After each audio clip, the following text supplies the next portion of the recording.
Pascal. You are now rocking with that dude Pascal. We be going wild, Haitian in the building, so original. Got the haters catching feelings. Get your hands up to the ceiling and keep them held high, cause St. Louis isn't ready. Forget about it, goodbye. Hold on, we just saying hi. Five somebody, rise up. Weekdays, catch us live, somebody. Let's go. Welcome back, guys. Welcome back to part 2. We are here, back at it again, y'all. Part 2 of the Amberhead cross-examination is about to get underway here in a second. Man, it has been a slaughter. It has been an absolute disaster for Miss Heard. Let's be completely straight funky. She has been falling on her face. She has literally been admitting to nothing but lies that she has said on the stand. The craziness is still popping off here, y'all. And I'm going to tell you what, I am here for it. Okay. I am here for it all the live long days. So they're about to get things popping here very, very shortly. So please do me a solid. Hit that like button down below. Send those likes all the way up. Thank you for you all coming back. Welcome back to the show. I'm really looking forward to seeing this latter half. This is going to be, this has been a bloodbath. I'm going to be really honest. And I'm wondering what's going to happen next. What's going to result from this whole situation? Because let's be real. She has literally committed, in my personal opinion, she's committed perjury several times on the stand. I don't think I've ever seen anything like this before in my life. Real talk. So this is very, very fascinating indeed. And please do not forget to hit that subscribe button, okay? So hit those that like button, send it past 100 likes as you guys start to file in. Good afternoon, good evening, and good morning to everyone who's watching in all corners of the world right now. Welcome to the Pascal Show. Again, hit that subscribe button, okay? We will be watching the remainder of this monstrosity today, of this bloodbath, this public quartering, if you will, of Miss Amber Heard. And let's find out. Let's see what other lies come out of her mouth. Team Depp has not been playing around. They have not been playing around, y'all. They have not been playing around. So definitely hit that subscribe button down below. Be really great to have you a part of the Pascal Show family. And the family's growing rapidly and beautifully growing. So I appreciate every single last one of y'all putting in the time and watching it with me, because you guys go watch it with so many other channels, so many other platforms, and you guys are taking the time to watch it with me. And that really does mean the world to me. Real talk. It really does. So thank you. And Punk Rock Pigeon, that's a cool name. Thank you. Much respect to you too. Okay. Thank you so much to all y'all for being here. I haven't gotten my lunch yet, so I will be most likely. You'll see me eating during the show, and I'm sorry. I'm still waiting for my food. You know what I mean? That DoorDash, that delivery, beyond that slow sometimes, you feel me? But I do appreciate you guys being here with me, chopping it up.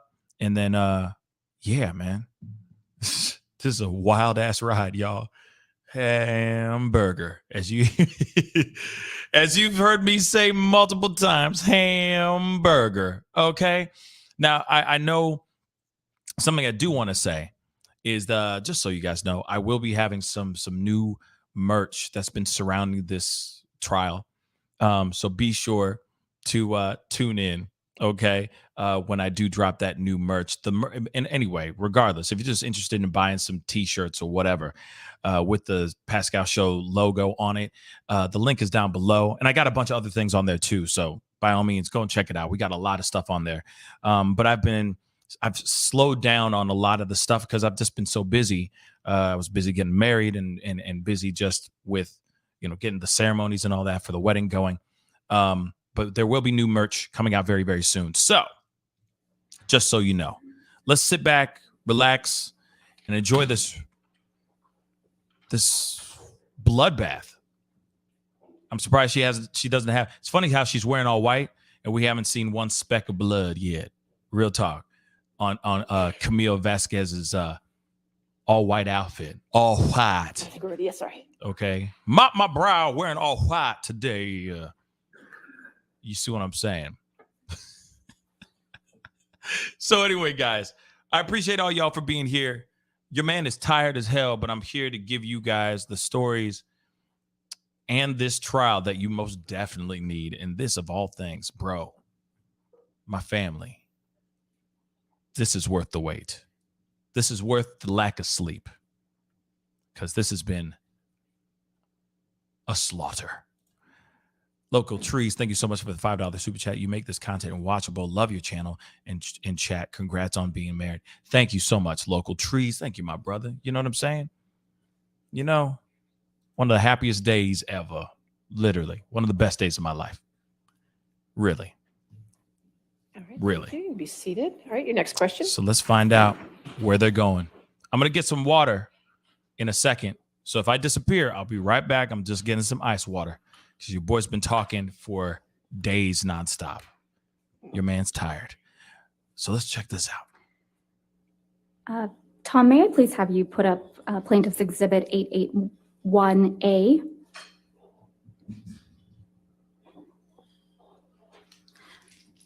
Ms. Hurd, I'm going to ask you to take a look at Plaintiff's Exhibit 881A. This is one of the articles containing the counterclaim statements by Adam Waldman. Is that correct? I haven't seen the article yet. Okay. Why don't we go to page 8 of this article?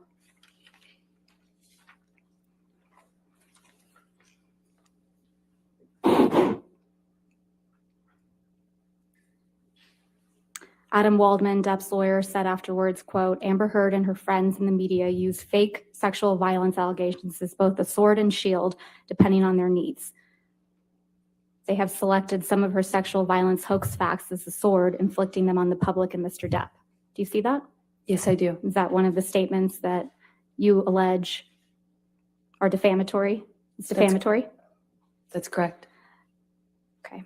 Can we please go to Plaintiff's Exhibit 881B?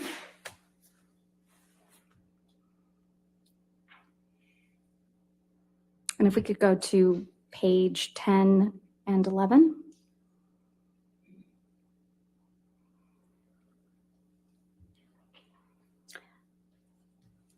In Plaintiff's Exhibit 881B, Depp's lawyer Adam Waldman said the various discrepancies prove that nothing Heard and her friends said about the events of May 21, 2016 could be considered credible. Quite simply, this was an ambush, a hoax. They set Mr. Depp up by calling the cops, but the first attempt didn't do the trick, he told thedailymail.com. The officers came to the penthouses, thoroughly searched and interviewed, and left after seeing no damage to face or property. So Amber and her friends spilled a little wine and roughed the place up, got their story straight under the direction of a lawyer and publicist, and then placed a second call to 911. But even this didn't have, oh, apologize. You're fine. Okay. Again, I have a feeling now we're going to get into a place where it's just going to be nothing but a whole bunch of objections. They're always going to have to approach the bench and all that. So this is going to be very interesting. Hopefully it won't stunt Camille's rhythm. You know, that's one of the reasons why as well. I think they tried to do that too.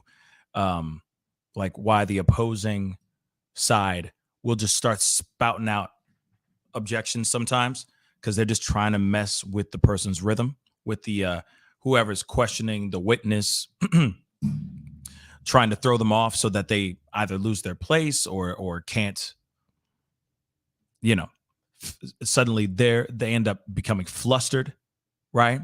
So I feel like that's what they're doing right now, you know, trying to find anything that they can just scream objection to.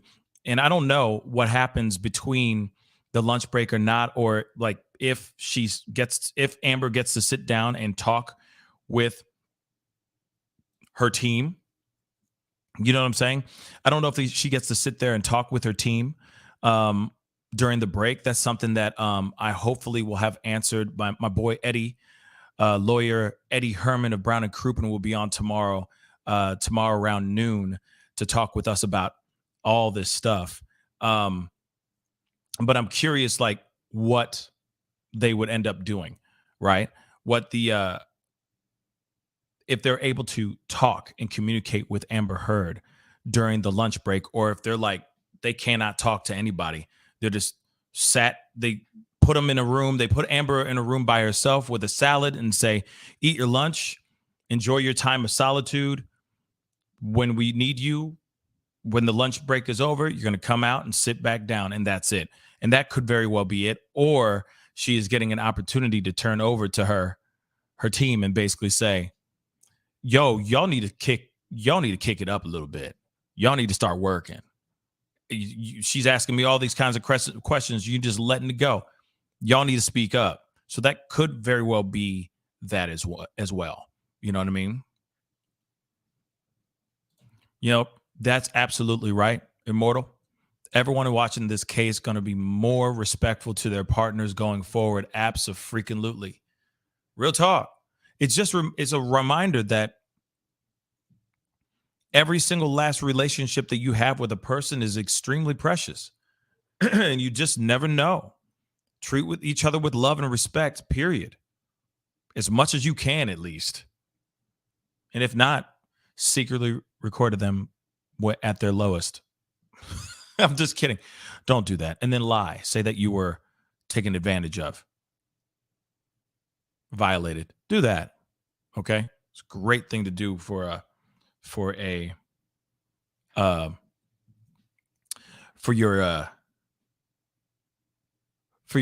loved ones. They love that. They love that. Okay. And if we can please pull up Plaintiff's Exhibit 881C.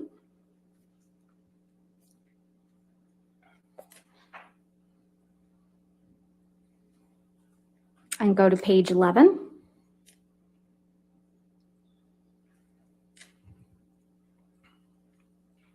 This is another article, Ms. Heard, where you argue that Mr. Waldman's statements are defamatory, correct? And don't poop in the bed. I don't know if this is taken from that article because I can't see the article in full. You'll thank me later, trust me. It's page 11 of the article. And the statement reads,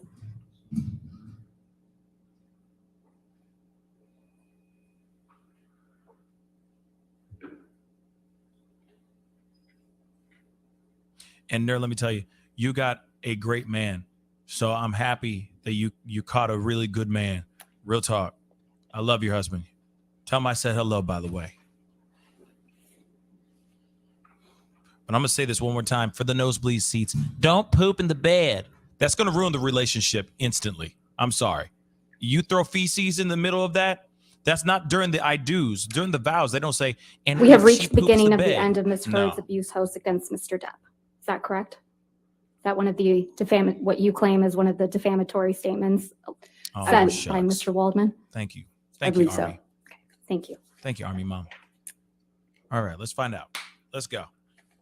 Come on. Rev these engines up. Ms. Heard, you're not aware of any career opportunities that you lost as a result of Mr. Waldman's statements, are you? Well, it's kind of hard to point to the jobs you're not offered, Right. to the gigs you don't get. You were not replaced in Aquaman 2, were you? They released me from my contract and I fought to stay in it and they kept me in it. I just don't know how much I'm in, actually, of the final cut. And you testified yesterday that L'Oreal actually extended your contract in April of 2020. Is that correct? In part, they extended And- it and held me. And you testified yesterday that L'Oreal extended your contract again in November of 2021, correct? They held you. Not exactly. They extended it because they couldn't use me or any of the materials They wanted to make for me. They wanted to make sure And if that you were lying or extension was not. for 20 months, right? That's correct. Ms. Heard, you testified yesterday how Mr. Waldman's statements, quote, torture you every day. Do you recall that testimony? I do. And then, and that you look at them every day. I look at the online attacks, the media. You can't avoid it, to be honest, that those statements are often attached to. I don't look at his statements every day. And you testified that you just want to move on with your life, right? I do very much want to move on with my life. But you've gone out of your way to engage with Mr. Waldman on social media, haven't you? I have made a comment, I believe, once. I would not characterize that as engaging with him. Let's please pull up Plaintiff's Exhibit 1266. Ruh-roh. All this, she's like, I- shit. You, It's right there. your microphone. Use your microphone, Your sweetheart. Damn. I don't have this yet, so I'm asking for it to right be there. given to Oh, me before. Go ahead, read, photograph. baby. I think it's just a. This Go is your on and tweet, read. right, Ms. Heard? That is correct. I'm going Hmm. to move to admit and publish this tweet. Somebody tell me who Waldman is real quick, because I don't know who Waldman is Objection. I'm sorry. Is you, as well. What's the objection? I'm sorry, relevance? all right. I'll overrule the objection. 881C in evidence. Who be Waldman though? Somebody smart out there, please tell me who that is, because I don't know who. Can we please have it Waldman published be? to the jury? I'm sorry. 1266. I Yes, apologize. Mr. Walden. Thank you, Your Honor. I may be wearing a makeup on this occasion, but This on is from every March occasion- 26, 2021, right? That's what it looks like, yes. And this Wow. is after he made the statements you claim are defamatory, right, Ms. Heard? Oh, have mercy. 21, yes. Ms. Heard, you tweeted at Adam Waldman, quote, "Yes, Mr. Waldman, I may be wearing makeup on this occasion, but on every occasion you will still be short." Did I read that right? Yes. Thank you. Thank you. Twitter. Oh my God. We can put this down. Thank you. She had time that day. Ms. Heard, since your relationship with Mr. Depp ended, you have completed your level 3 sommelier training, haven't you? I haven't completed it yet. I You're just on level stopped. 2. No, I'm on level 3. You also have had a baby, right? I have And you enjoy being a mother.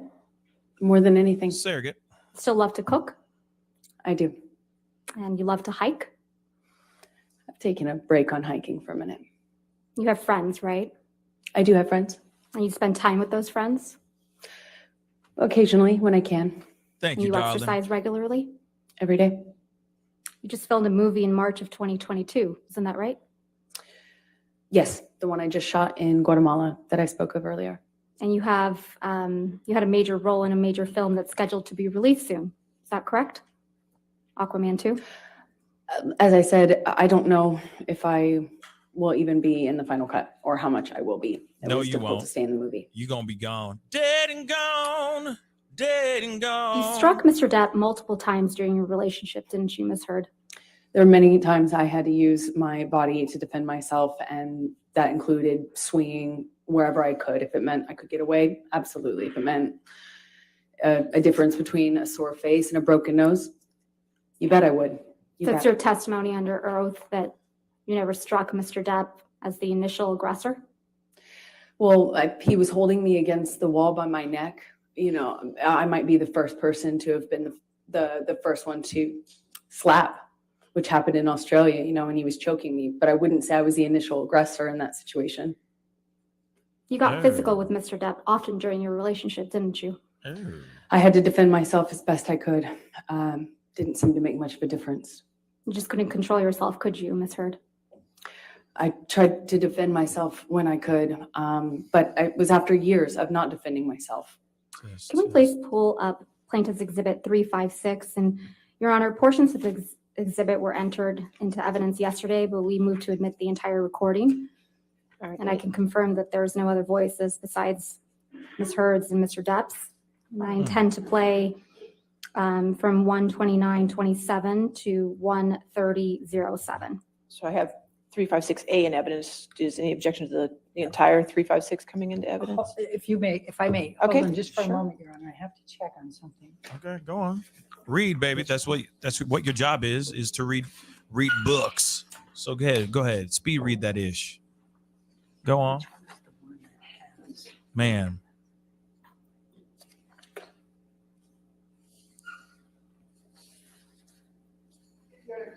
Excerpt for now, and we'll double check our notes on that, because there was one that had something in that couldn't go, and I just All can't right. find my notes on that All right, right we'll You just call can't it find the 356B notes for on now. what? That's fine. Thank you, Your Honor. Could you just give me the times again? Yes, of Damn. course. 1:29:27 to 1:30:07.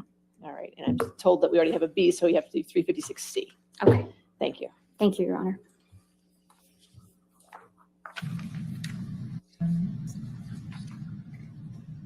can't promise you that I'll be perfect. I can't promise you I won't get physical again. God, I fucking sometimes get so mad I lose it. I can fucking promise you I'm gonna do everything to change. Promise you. I'm not gonna throw around divorce. I will not say divorce unless I leave. Unless it's it. And then I hope you leave me. I'm not going to, and me too. I will leave you. It's fair. I can't do it, you know? And I think, honestly, if we hold each other accountable to that, it's fair. Ms. Hurd, that's you and Mr. Depp on that recording, correct? That's correct. And you told Mr. Depp, quote, I can't promise you that I won't get physical, end quote, correct? That's correct. He was accusing me of instigating something in a situation I explained yesterday. And you also told Mr. Depp that sometimes you get so mad you lose it, correct? That's correct. I also explained the context of that fight yesterday. Isn't that exactly what you told Ben King on your way back from Australia? That you get so mad you lose it? Absolutely not. I know that that's what Ben King testified to, but I never had that conversation with Ben King.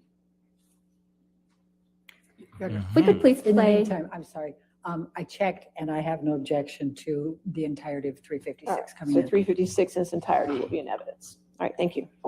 Thank you, Your Honor. If we could please play from what's now been admitted, Plaintiff's Exhibit 356 in its entirety from 705 to 743. I'm not gonna be in a physical fucking altercation Don't. with you. Then don't. You fucking hit me last night. You fucking. For all the other times you split. Come on, you cannot act like that. It's about that. It's Well, not. we're on a plane. I can't split. No, and you hit back. So don't act like you don't fucking I participate. pushed you.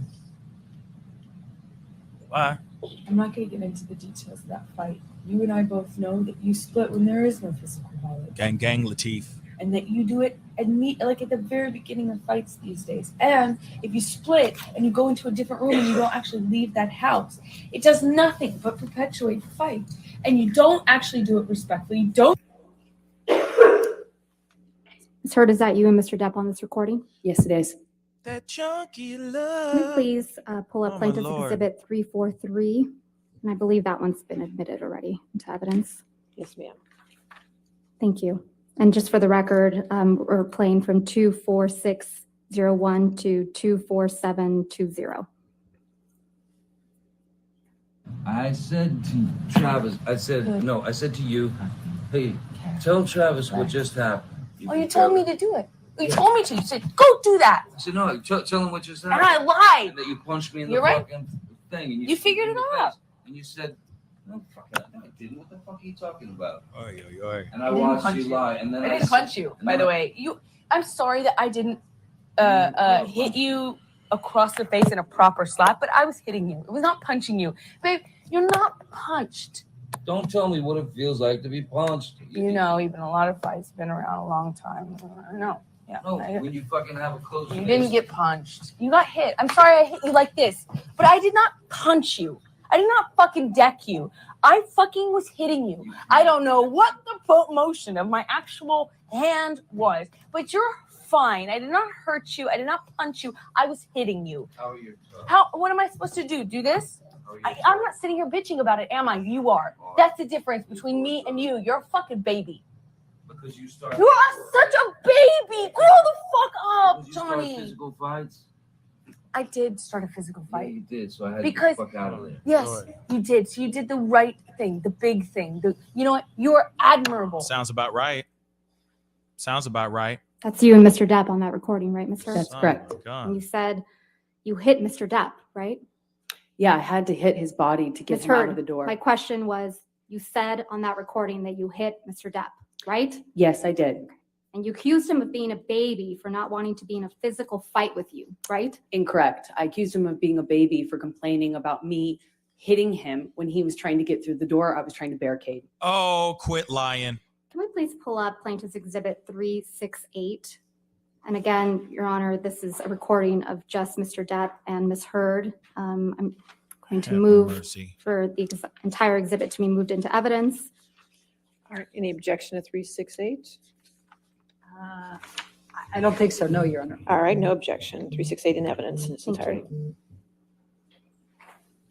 a shitty lock. Anyway, I opened the bathroom door when you were knocking on it. After a few times I opened, and you just kept going. You just kept going. I tried to close the door 3 times. Please, just don't, and then wait, and then I accidentally, I swear, when I was trying to close the door, I guess it scraped your toes. I didn't mean to do that. And I bent down, and you either pushed or you kicked. I think you kicked the door open. I mean, the door, more open, so that it would hit me. And it hit No, me. I didn't mean to. I didn't know It that. hit me in the fucking head. But I did not mean to do that. I don't know what. I was She's bent admitting down it. behind the door. I did not do anything to her. I did not kick a door or push a door so that it would hit you. I did not. I swear that I don't even. That did not. It was not my intention. I think I remember when the door scraped my toes. I reacted, but the door thing. I remember. I never did that. That wasn't on purpose. I might have done it on accident. Okay. But So let's say that was an accident. I I mean, then stood it was. up. I don't even know if I said. I mean, I might have said like, "What the fuck?" Whatever. Because I just been hit in the head with the fucking corner of a door. I'm so sorry. I did not. I'm sorry. And then I stood up. And then you fucking clocked me. I remember hitting you as a response to the door thing.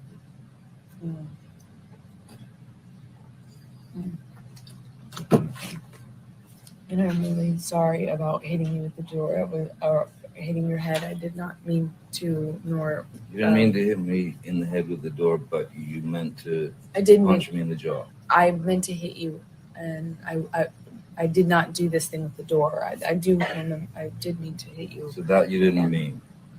The door? No, God, no, I didn't. But punching me in the jaw. I didn't. Okay, I'm sorry. I hit you. I did mean to hit you, but it was in response. I just reacted Admitting, in response again. to my foot. I just reacted, and I'm sorry. It's below me. Your foot? That was why you punched me? Yeah. All this is proving she lied on the stand again, But y'all. I'm sorry. I'm sorry if I. Again, that's you and Mr. Depp on that recording, right? That's correct. And Mr. Depp was hiding from you in the bathroom. Isn't that right, Ms. Heard? Incorrect. Well, Mr. Depp said on that recording, I opened the bathroom door when you were knocking on it. Doesn't he? I don't know if he said that, and I didn't hear that. And one Mr. detail. Depp said, when I was trying to close the door, I guess it scraped your toes. He says that, doesn't he? Correct. And then you kicked the bathroom door into his head, didn't you? No, I didn't. Whoops. And And I then you punched him in the defended jaw. myself in that audio. You can hear it for yourself. Oopsies. Right. And then you punched him in the jaw. I also did not do that. I tried to make that clear on the audio tape too, So- in futility. So Mr. Depp said, you Excuse meant me? to punch me in the jaw, right? Are you asking me what he said on the Yeah. on the recording? Yes, he said that. And then you respond, I meant to hit you, didn't you? As I explained yesterday, I was trying to get him off the door, And you said, I remember, I did mean to hit you. meaning the door. The door was on my feet. Oh my God. I You've heard reacted this- instinctively to that. Oh my You've God. heard this audio Oh before, my God. haven't you, Ms. Heard? Oh my God. Yeah, we've already had this trial before. Yeah, it was played for you when you were deposed in 2016 in connection with your divorce from Mr. Depp, wasn't it? That's one of the times I've heard it, yes.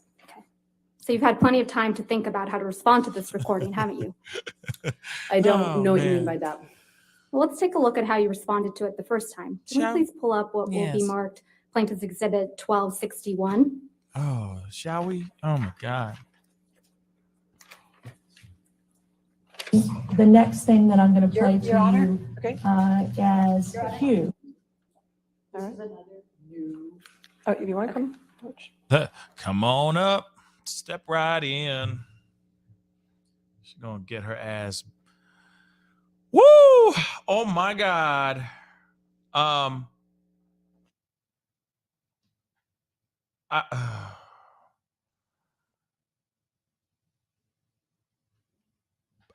Yeah. This is not Why would you literally? Why would you go? Like, I don't even know what even to say. I mean, it's right there. I mean, you can't even write this. My commentary ain't ish right now because it's kind of like, well, I mean, there it is. She's just still lying. Earlier, she says some crazy stuff like, you guys are both talking about, I forgot what she said exactly. It was something along the lines of like, you guys are both talking about, like, say, going somewhere. And she's like, no, he was talking about going somewhere, but I was talking about something else. It's like, what? So you guys are having two different conversations at the same time? I mean, come on, man. Like, this is ridiculous. And now she's going, oh no, I meant hitting him with the door, not hitting him with a closed fist or hitting him at all with my hands. A slap is still a hit, everybody. A slap is still a hit. But she's going on semantics. She's trying to be a wordsmith, everybody. She's trying to be a wordsmith. And that's trash. Oh, I was talking about pledging. Yes, I pledged. No, sweetheart, we're asking about donations. Did you pay that ish? Well, I pledged. No, we're talking about donations, okay? We ain't talking about practice. We talking about the damn game. You feel me? So, This is okay. bad. So, Your Honor, for reference, and I will provide a copy of the deposition, Ms. Heard's deposition in the divorce. It's page 372, starting at line 5 through 377, line 12. All right, I think. Okay. Approach, Your Honor. Yes, ma'am. It's a game of words, Grace.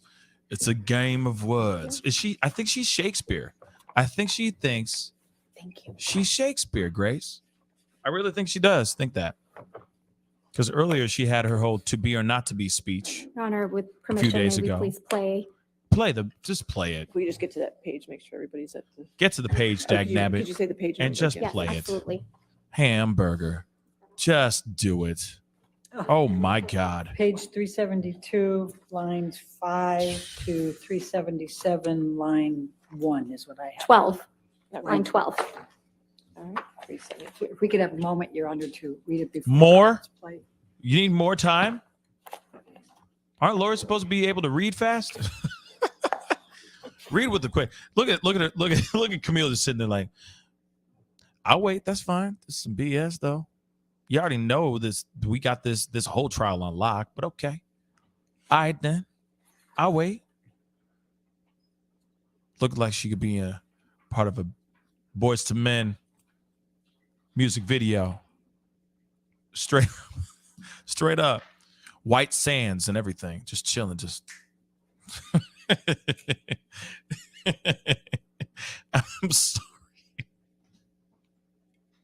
I'm sorry. No, she looks great though. No, she looks great. She does look great. But I just feel like she just came out of an R&B 90s music video. You know what I'm saying? Some Jagged Edge, Just saying. She looks good though, baby. She still looks good. Oh. Oh man. Anyway. Like it's funny how I get it. The lawyer still, Elaine still needs to do her job, right? I get it. She got to make sure she do her job. Yeah, I said Jagged Edge. Some 112, Lateef. Yes, Lateef. Some 112. Some Pretty Ricky. Come on with the deep cuts. Yes. Peaches and cream. Thank you, Your Honor. If we can please have it published to the jury in the gallery. Oh, you know what I'm saying? The next thing that I'm going to play to you as Hugh. Would you listen to this, please? Let's skip on. She is chilling. Look at her. Just fine.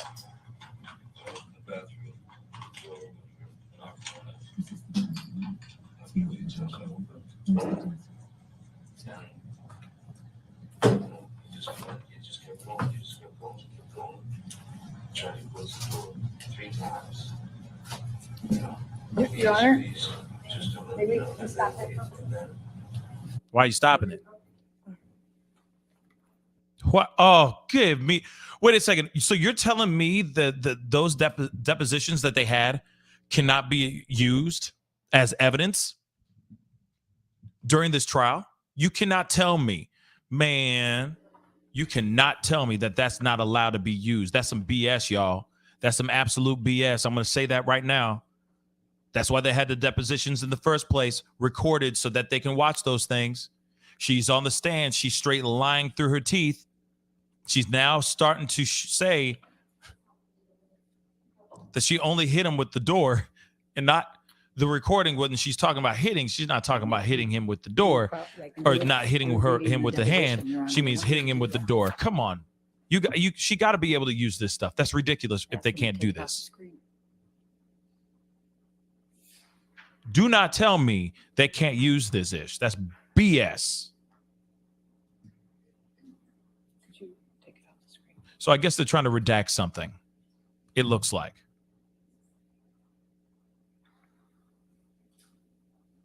And I'm assuming that's their AV guy, their video audio and visual guy, I guess. I don't know. But they're gonna have to wait. That takes a minute for things to bounce down.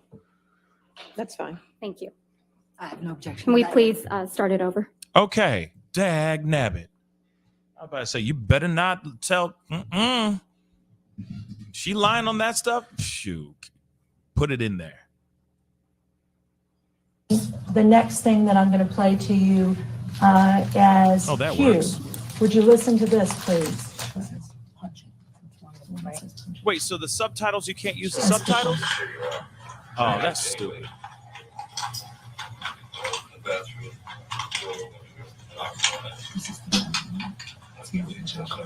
Where's the desk? You just kept going. Tried to close the door 3 times. Please, just don't let me know. And then wait, and then I accidentally, I swear, when I was trying to close the door, I guess I scratched your toes. I didn't do that. I bent down. And you take the door open. I mean, so put the door more open. So that we can. I did not. But I did not mean to do that. I was bent down behind the door. I did not do anything to. I did not kick at the door or push the door so that it would hit you. I did not. I swear. I mean, that did not. It was not my intention. I think I remember when the door scraped my toes. Okay. So you told him in that excerpt that you hit him with the door but did not intend to hit him, correct? Did you say that? I said whatever I said in that recording. I Okay. don't, when you play it for me, it's hard for me to remember every single. And that's a recording marked as exhibit the punching. Q that we Q. just played. Q. Would you continue to listen to exhibit Q? Are these from the same day? I reacted, but the door thing, I never did that. That wasn't on purpose. I might have done it on accident. Okay. So let's say that was an accident. I then stood up. I don't even know if I said, I might have said, like, what the fuck? Whatever. Because I just been hitting the head with the fucking corner of the door. I'm so sorry. I did not. I'm sorry. And then I stood up. And then you felt the clock. I remember hitting it as a response to the door thing.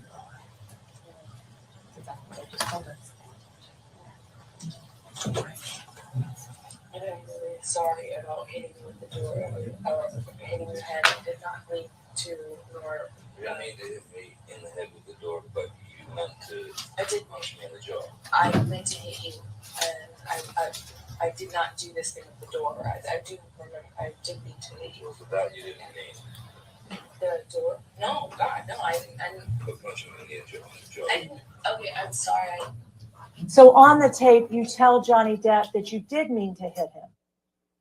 And it also misrepresents that what actually happened, which is him trying to get into a room I'm trying to keep him out of. And then he runs the door over my toes, trying to get into the room.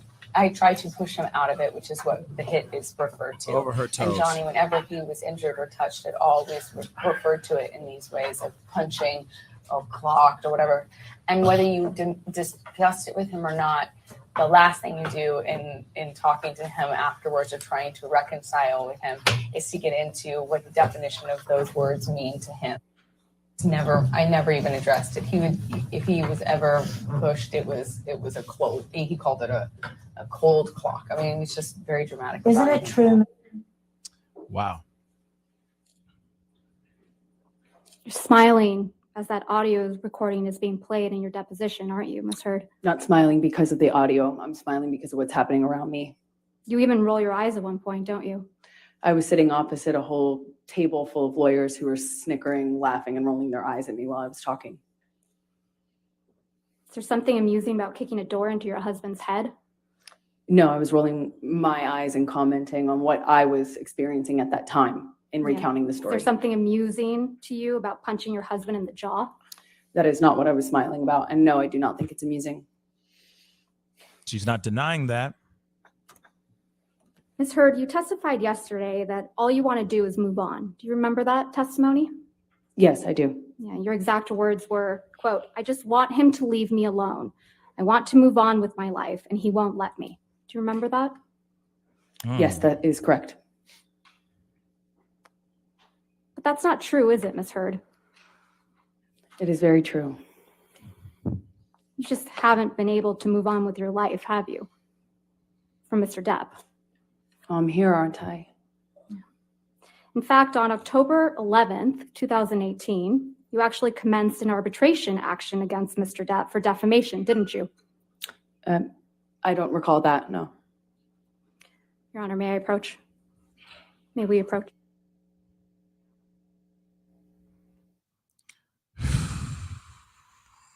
This is no bueno. I mean, she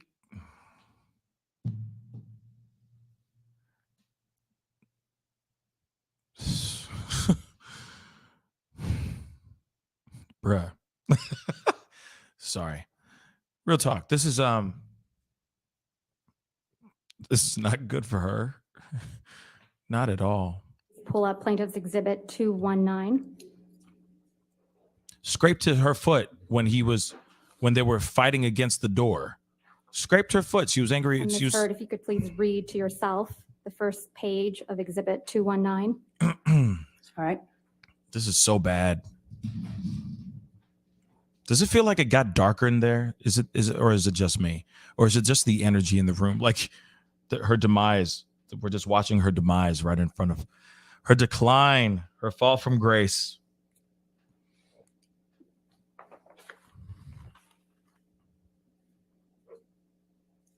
She's not acting super smug like she was on that deposition.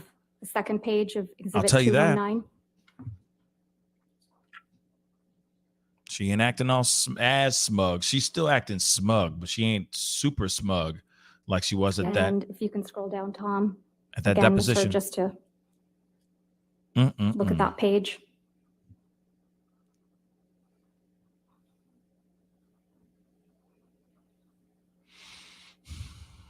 Sad.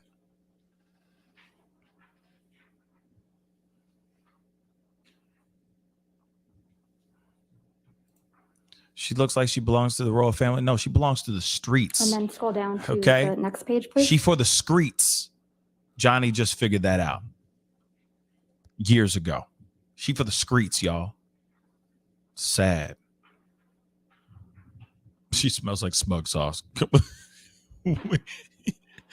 What does smug sauce smell like? That's what I'd like to know. Oh, she for the streets. That's all I'm saying. She for the streets. She can start an OnlyFans for feet anytime now. Seriously. Hey, Bad Baby or whatever her name is, Catch Me Outside girl making $50 million a year off of OnlyFans. And I don't think a lot of people like her. Do people like her? I don't think so. She's still making money. Does that refresh your recollection, Ms. Heard, that you did, in fact, in October of 2018, 2 months before you published the op-ed in this case, that's the subject of this case, you initiated an arbitration against Mr. Depp for defamation? It's not my understanding I initiated an arbitration. It's my understanding that our lawyers sent a letter to his lawyers after he called me a liar again, effectively, in an interview. And that's 2 months before your op-ed that was published in December of 2018, right? That is correct. And that's 6 months before Mr. Depp filed this case against you, correct? That's correct. So you fired the first shot, not Mr. Depp. I disagree. We sent a letter. What? Thank you. Oh my God. Oh my God. Just stop. Oh my God. Just stop. Stop lying. Stop with the lies. The world just, hey, if all else fails, the world needs more OnlyFans models. Ms. Heard, isn't it true that you once filled Should be out okay. a customs form falsely so that you could get... May we approach? Damn, see? This is how it's going to be going down. So she said a letter. It all started with a letter. Get out of here. Come on now. Come on. Yeah, James. Yeah, James. She can always start. Man, there was a girl who made a whole bunch of money, 6 figures in a couple months, like per month, just flatulating in a jar. The only problem is she got really sick from doing that. But still, if you pace yourself, and if you know you're going to be eating heavy dairy days, then you can just. I'm just saying you can stock up on them fart jars, and then sell them. You see what I'm saying? Stock, but plan ahead, ladies. Plan ahead. Okay. All I'm saying. Oh God. Just saying, man. Ain't no shame, ladies. Do your thing. Just make sure you ahead of the game. Do you see what I'm saying? Plan ahead. That girl got very, very selfish. Okay. I'm sorry, Beverly. Somebody said it was James. It was James, but he had a point though. You know what I'm saying? Or she can honestly say that it's all booze farts. She'd sell the hell out of those. You know what I'm saying? Start a fundraiser for Boo. All the proceeds from these flatulent jars go to the finding of Johnny's missing dog named Boo. Just saying. She could do that. Shoot. Somebody would buy her content, okay? That's all I'm saying. The world is filled with dirty mother lovers. That's all I'm saying. Booze and Coke farts. Exactly. So just like as you open it, it just goes.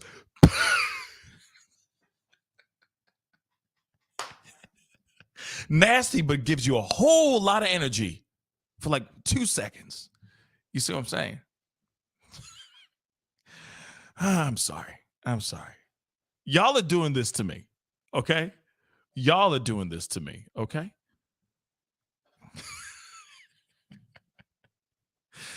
Oh, man. Okay. I'm done. I'm done with the OnlyFans fart jar thing. But I'm just saying her life isn't really that over. There's always going to be somebody who wants to see her naked. So if she wants to do that, she'll be all right. Okay?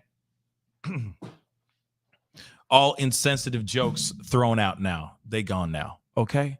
Now let's get back to the facts here. She is literally grasping at straws right now and trying to use words. That's all she's doing right now. Words. She's playing verbal gymnastics. But Camille ain't having it. Team Depp ain't having it. So let's go. Ms. Heard, you testified yesterday that when you left the courthouse after obtaining the domestic violence restraining order against Mr. Depp, you walked out to, quote, a sea of paparazzi and cameras, right? That's correct. You testified that you were surprised to see the sea of cameras. That's correct. Mm-hmm. because it was quiet when you went into the courthouse that morning. And the divorce had remained under the radar up to that point. You testified that no one knew about your divorce, so you thought it was going to stay that way, right? No, I always figured it would come out. I just trying to buy time. You knew the media had been alerted that you were filing for divorce, right, Ms. Heard? No, I just knew that it was impossible to do that privately. So you could just hope it was a matter of time. You knew they were going to be there, didn't you? No, I did not. Your I mean, publicist- I assume since it's a public building that there's that likelihood, or not likelihood, but possibility. But I was shocked. Your publicist, Jody Gottlieb, was there at the courthouse with you, wasn't she? Yes, she was. So you anticipated that you might need your publicist? I thought the filing might make, well, I was told the filing was public, that it would be impossible. There's no way for you to do a private filing. And then the second that I filed for the TRO, it would be public news. I didn't expect all these photographers and cameras to show up at the courthouse in real time, but they did. If we could please pull up Plaintiff's Exhibit 1280, which is a clip from your divorce Excuse me? deposition. And you have at page, if I can alert you, you have the transcript there, page 74, lines 22. You said through 874? 74, 74. line 22 through Page. 75, line 13.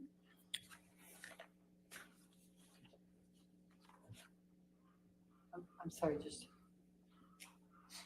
72 lines. 74, line 22 through 75, line 13. Oh, this is about to get really, really good.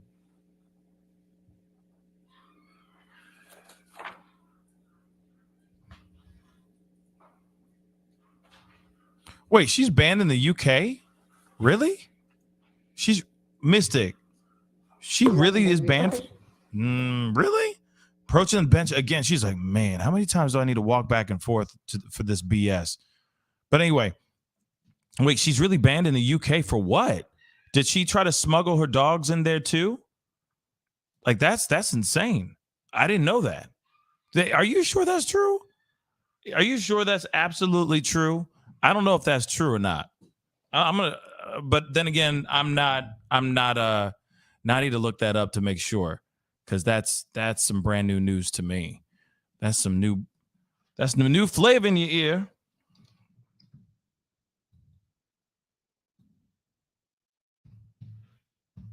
Let me see this.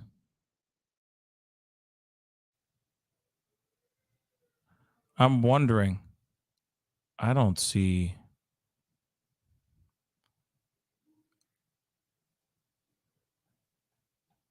Anything.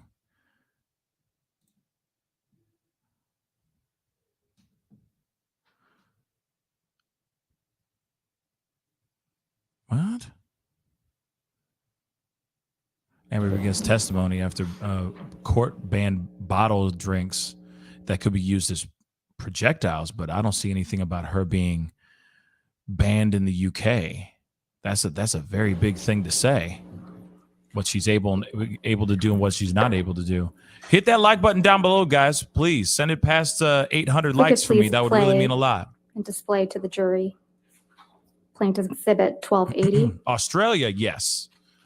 But UK, I need to see an article from Ms. that. Heard, did you send a text message to Jerry Judge on May 24, 2016, telling Jerry Judge, quote, "I'm desperately trying to reach Johnny. It's extremely important. Please tell him"? I remember sending the text message that is in front of me right now to Jerry. And I remember sending this because I wanted to tell Johnny or have him told by Jerry or someone who knew him or was close to him. Basically, I didn't want him to find out online that I had or was about to file, or I had already filed for divorce. I wanted him to know verbally. So I was trying to reach him through a third party to tell him. When I say reach, I'm specifically saying I would like him to know information coming from me or coming from Jerry, from me, so that he finds out about the divorce filing or my intention to do so from some other source other than TMZ, which was alerted.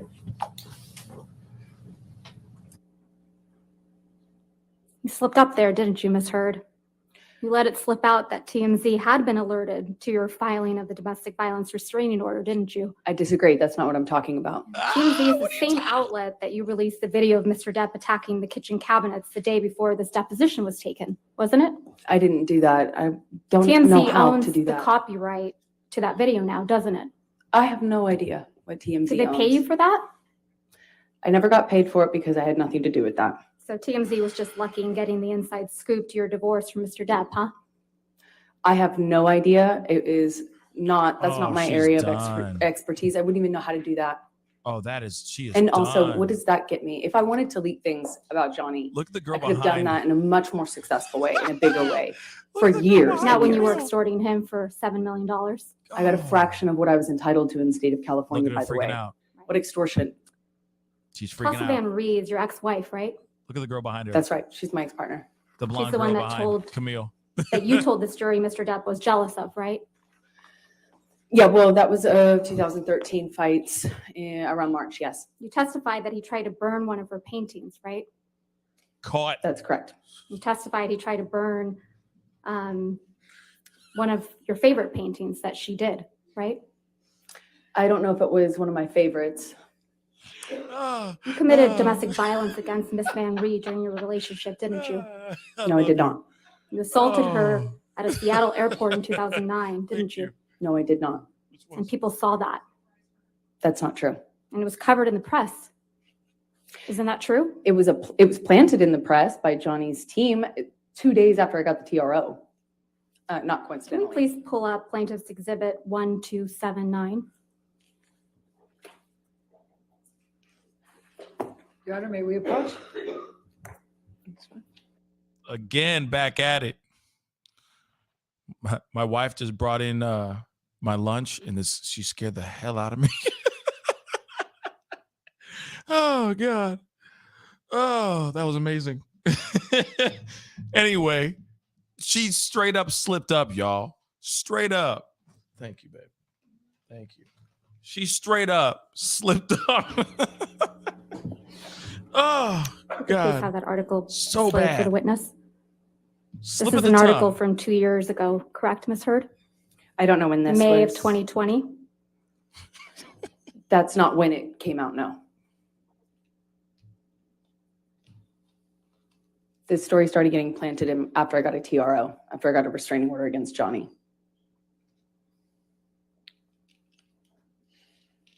The headline says, Amber Heard Objection, allegedly Your Honor. struck.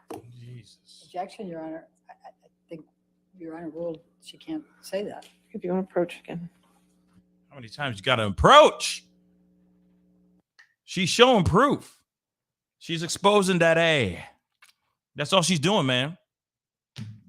All she's doing is showing that this woman, come on, just let it go, man. Damn.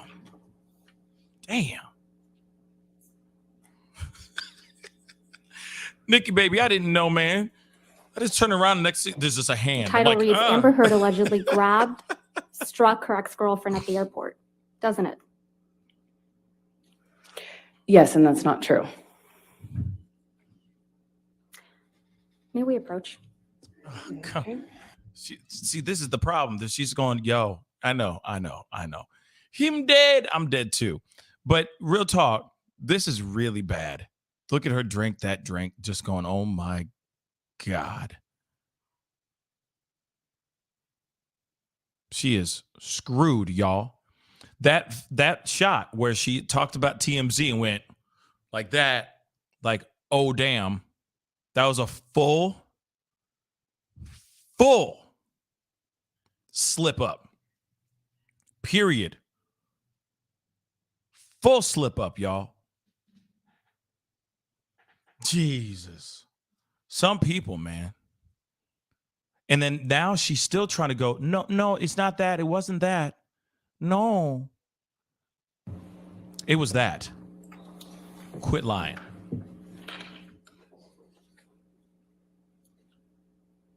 So the article The title is Amber Heard allegedly struck her Objection, Your Honor, ex-girlfriend. she's already, Overruled, go ahead. Thank you. If I may start over. Say it. Amber Heard allegedly struck her ex-girlfriend Tassa Van Ree at the airport in 2009. Did I read that right? Yes, this is another example of the smear campaign.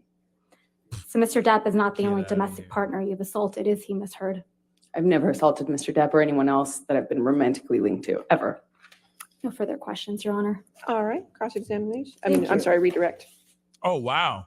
We're done? Ms. Heard, did Ms. Van Ray come out after that article came in and make a public statement it was false? Of course she did. Objection, Your Honor, hearsay. Your Honor, I should at least be. Overruled. Thank you. Of course she did. Okay.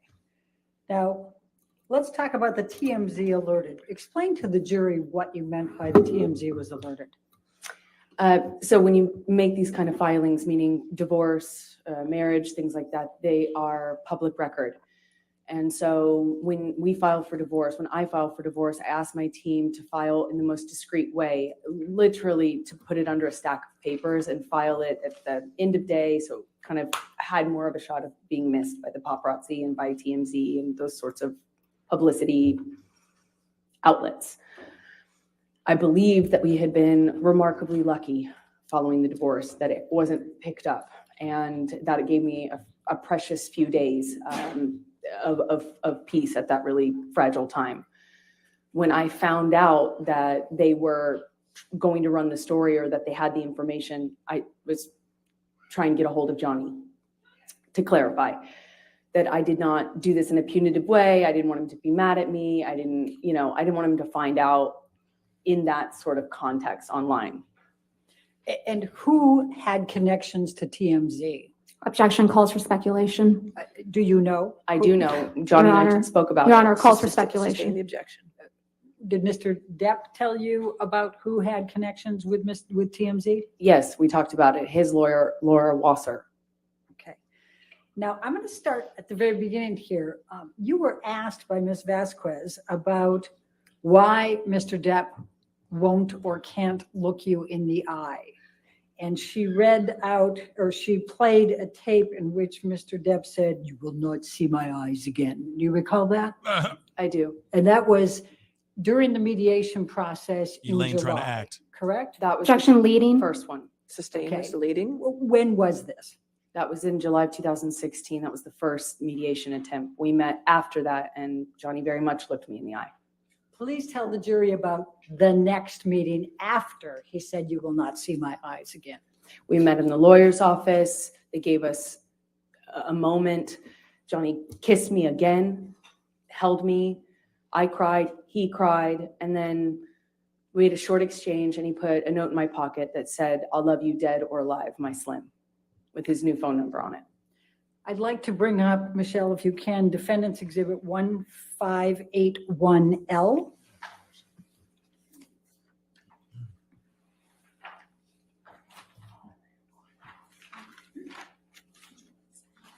She is screwed. I'm sorry?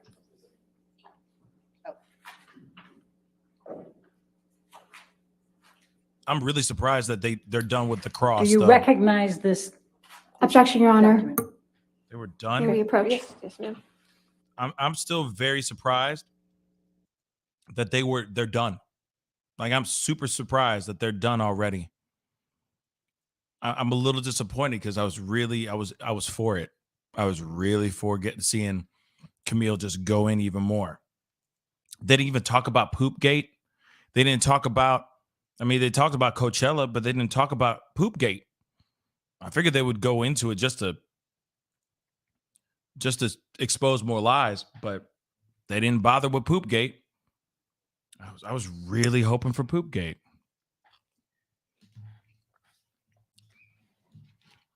I was waiting for her to blame it on Boo again. Real bloody talk. But okay.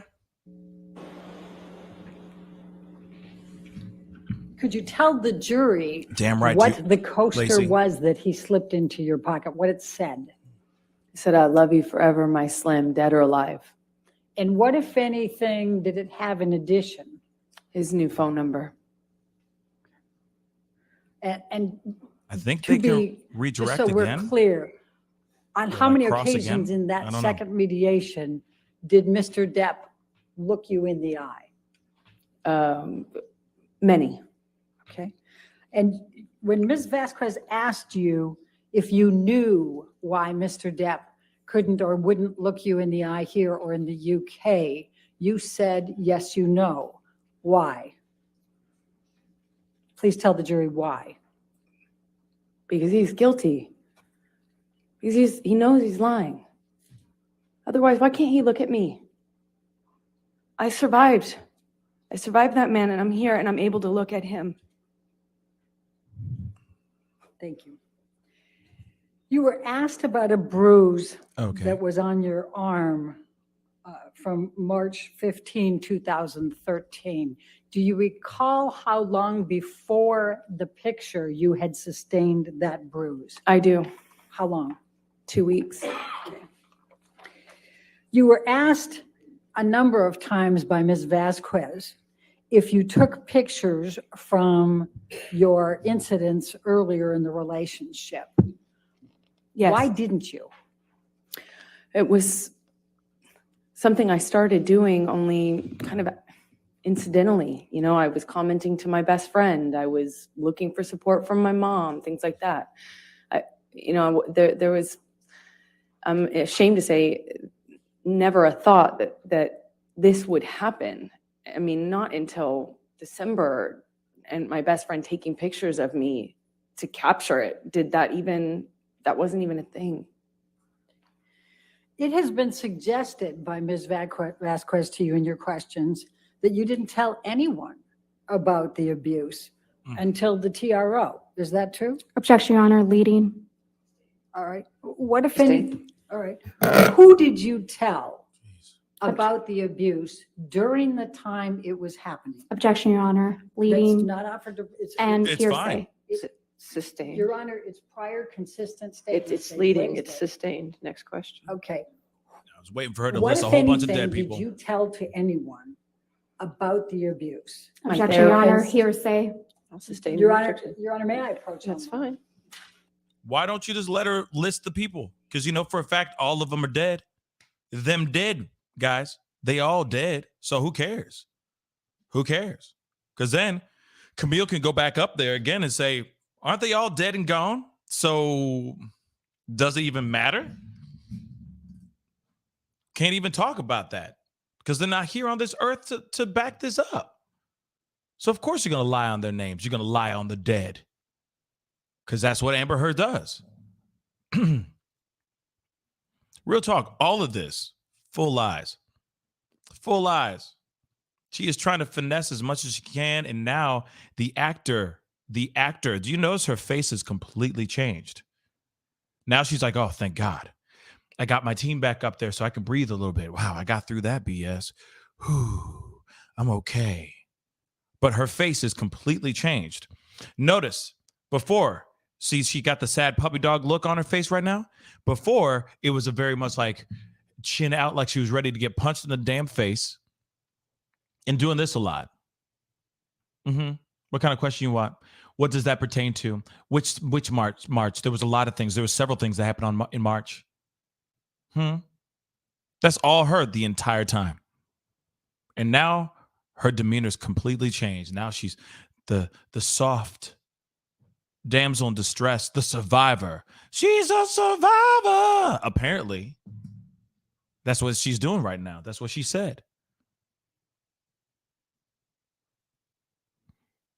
I don't know how Johnny married this woman, but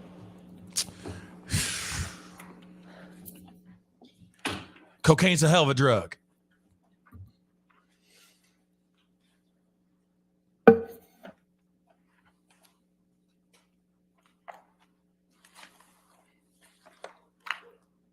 Ms. Heard, how many people have you shared the fact of abuse prior to 2015? Objection, Your Honor, leading. How Calls for many? hearsay. Thank you, How many? totally. Overruled. Appreciate you coming in. Hit that like button down below, guys. Don't forget to subscribe.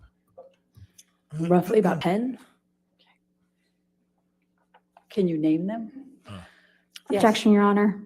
Hearsay. I think she can, it's not offered, it's just showed that she informed people before. They're suggesting. Objection, she Your didn't Honor. tell Can we anyone. approach? This is, again, inappropriate. This is totally inappropriate, and that's totally fine. That's totally fine. Let Depp's lawyers do their job. He paying a lot of money. He paying that top dollar for the best esquires to esquire this BS. So let them do their thing. Yeah. Objection. Hearsay. Objection. Hearsay.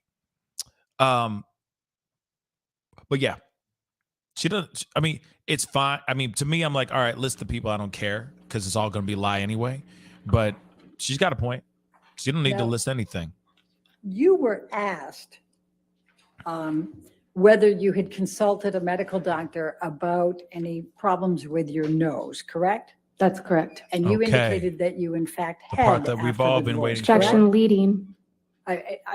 Did you or did you not consult an ENT after the divorce? I Objection leading. Did you produce medical records to the defendants relating to this? Objection leading All right, calls. I'll sustain the objection. Thank you. It's leading. Next And question. Your Honor, we could, Let's, the if witness we- could be instructed not to answer until I've All right, lodged but my objection. Wait for the objection, please. Could we bring up Defendant's Exhibit 1077? Do you recognize this document? My screen is black. Oh, sorry. Wait. Yes, I do. And could you tell us what it is? That's the what my ENT, the ears, nose, and throat doctor, told me was Objection, Your Honor. Hearsay. damage. All right, when there's objection, please stop talking. Thank you. All right, I'll sustain the objection as to hearsay. Okay. I'm,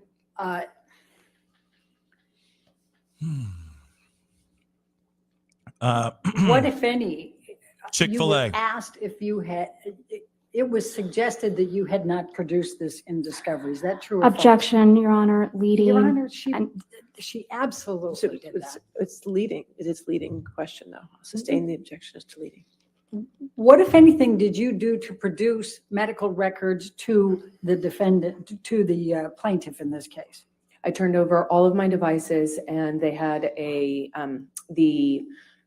Johnny's team had a third party or someone they selected as a third party go and pull all relevant documents from those devices, which I handed over. Do you know how many were handed over? Hundreds of thousands, I believe, maybe. Objection, many Your more. Honor. Lack of foundation. All right, I'll sustain the objection. Next question. And what, if anything, did you produce to the plaintiff in connection with your consultation with an ENT specialist relating to your nose? Objection. Leading. Sustain. What, I said, what, if Foundation. anything, Your Honor? Hearsay. What if any? It's not the Wow. cure-all. It's sustained. Camila's on it. Camila's on it. When did you see an ENT specialist? Who is this woman? 2017 or 2016 or 17.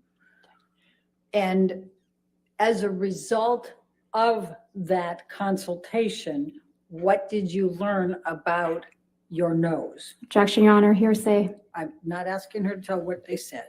Yeah, I'll sustain the objection. Oh, I can't remember. Right. Figure it out, Elaine. Good luck. What, if any, production did you make Oh my God. to the plaintiffs of your medical records with the ENT? Objection, Your Given- Honor. Lack of foundation. If you want to lay a foundation. Do you know whether the medical records from your EMT were produced in discovery? in this Objection, case? Your Honor. Lack of foundation calls for speculation. You see what I'm just- Camila's I'm doing right now? overruled if she knows. Do you see what she's doing though? Yes. She's tripping her up. That's the whole point. She is tripping the hell And out of Elaine. Look at her trying to find Do you out a better way do to you ask the question. recall- Brilliant. I'm trying. That's how you play the game, y'all. What, if anything,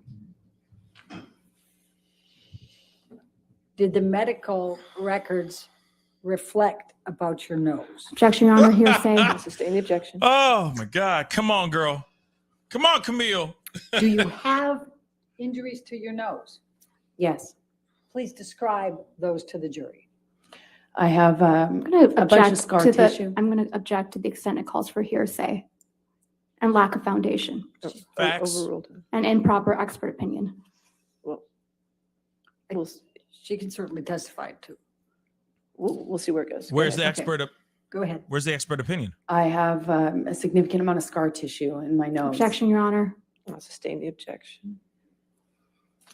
From What doing if any the difficulty do you cocaine. have breathing? Objection, leading.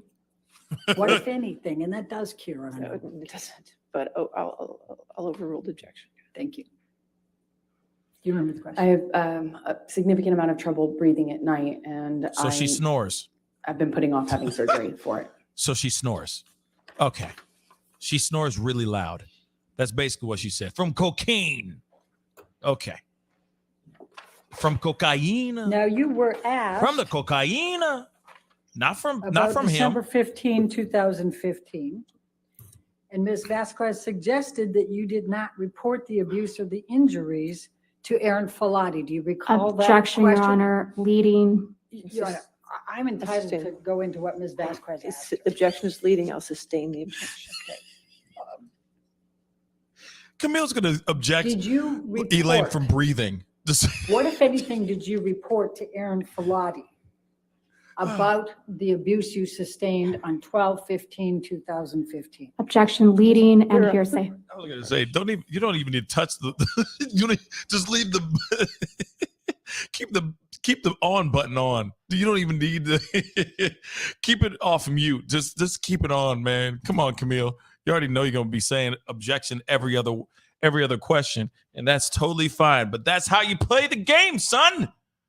That's how you play the game. If you don't want them to say anything of relevance, because a lot of what she's going to say is not relevant anyway, she just proved it. In a course of a day, okay, 24, you know what I mean, 2 days, but she did half and then this half of the day. So it's like been a day, okay, of court time. Let's just say that, okay?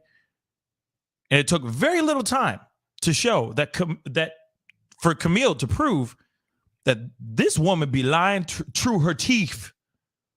All right? So, of course, you're going to sit there, go back down and go, yeah, I rest. Go down, starts to rest, but goes, hey, wait a second. No, I'm about to call objection on everything because real talk, you've been lying through your teeth through this whole thing. We don't need to hear any more lies from your mouth. Period. Kevin Johnson. In a mother loving deed, she is a gangster. Okay, she an OG. Like I said, look, she wearing that all white. You know what I'm saying? She just came off of an R&B music video shoot. You know what I'm saying? Doing the humba, humba, humba. She a bass too. You know what I'm saying? She's the one going, baby, I'm sorry I hurt you. In every single R&B song. Okay? She out here. She about that thug life. Okay? Let's keep it straight funky. So I don't blame her for sitting here and going objection, objection, objection over and over and over again. Because there's nothing. They don't have any proof. She got scar tissue now because she snores. She had problems sleeping. So in other words, she sleeps with her mouth open like this. She snores. Period. She got deviated septum because of copious amounts of cocaine usage. That's all. Has nothing to do with Johnny putting his hands on her face. She's straight lying. That's why she keeps on saying objection. Where's the proof? If you don't have anything to back it up, then don't talk about it. They don't need to hear any more lies. They don't. I have a problem sleeping at night. Man, it's because you did so much cocaine when you were a kid on the way up to your 30s that you got a messed up nose. Period. You don't sleep right. So you snore. It's okay. We all snore to a certain extent. Okay? But not all of us get the snoring problem because we did copious amounts of cocaine. Okay? That's your problem. Those are the choices you decided to put up in your nose, not me. So, if you don't have doctors showing proof or showing photos of your face getting rocked by Johnny Depp, do not, I repeat, do not waste your time with that BS. Miss me with all of that nonsense. Miss it, please. Okay. Rohit, thank you so much for the $5 super chat. Not going to lie, it's weird to see people imply Camille and JD have something. She's a professional man. She's going to kill it in this trial and get a hefty bonus. Absolutely. I don't know why they were putting out this rumor like she out here like smashing Johnny Depp. And if she is, that's her business. Okay? She ain't going up there going, oh, you know, why are you messing with my man? She's up there doing her damn job. You know what I'm saying? So if she did it, okay. If she smashed, then she smashed. Okay. Hopefully it was a good time. I mean, do I say that? Am I supposed to say that? I mean, it's your business. Yay. But if not, cool too. You know what I'm saying? Cool too. But she up here doing her job, slaying. Chopped her whole head off. Chopped Medusa's head off. Okay? Anyway. Mary C., thank you so much. Camille giving me Queen of the South vibes. Isabella. I watched like one season of that show. Isabella.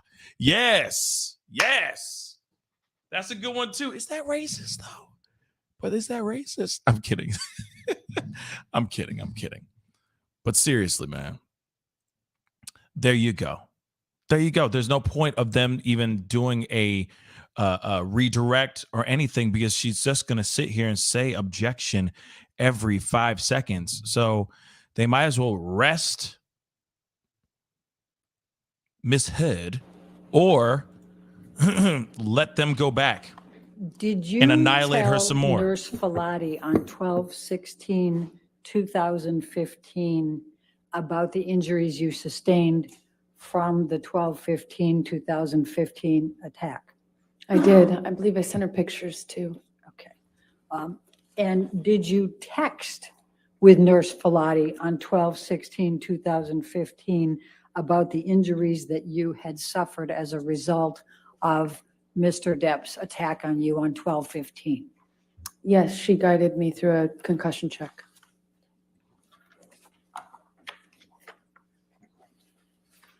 And did you tell Connell Cowan about the injuries you sustained? Objection, Your Honor. Hearsay. It's prior consistent statements. All right, I'm going to sustain the objection at this point. Next question. Do you recall Dr. Laurel Anderson testifying that she saw two black eyes on Objection, Your Honor. 12/17? Leading. Sustain as to leading. Okay. What, if anything, do you recall from Laurel Anderson's testimony in this case about what she observed on 12/17/2015?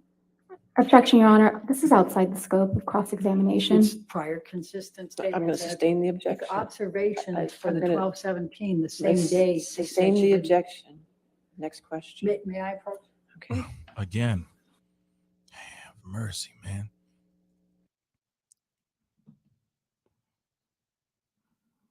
Oh my gosh. Okay. Well, this is going to keep going. This objection thing is going to keep on going. I mean, I feel like this is crazy because you see people are starting to walk because, take bathroom breaks because they're like, if this is going to be the pattern, if this is gonna be the pattern, then I'm out. You know what I'm saying? Let me go take a potty break then, because this is ridiculous. But like I said, Team Depp. It's you're right. It is Teresa Mendoza. Teresa. When in December She's did doing her you job. see Dr. Laurel Anderson? Objection, lack of foundation. Overruled.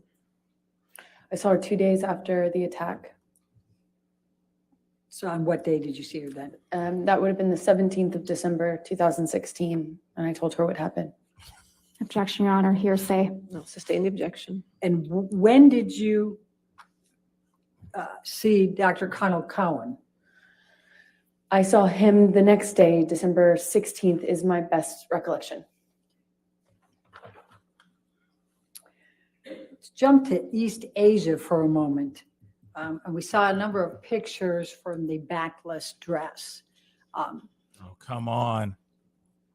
You're going to try to make an excuse out of that one? What, if any, motivation would you have to claim that Mr. Depp was kneeling on your back, knowing you had a backless dress?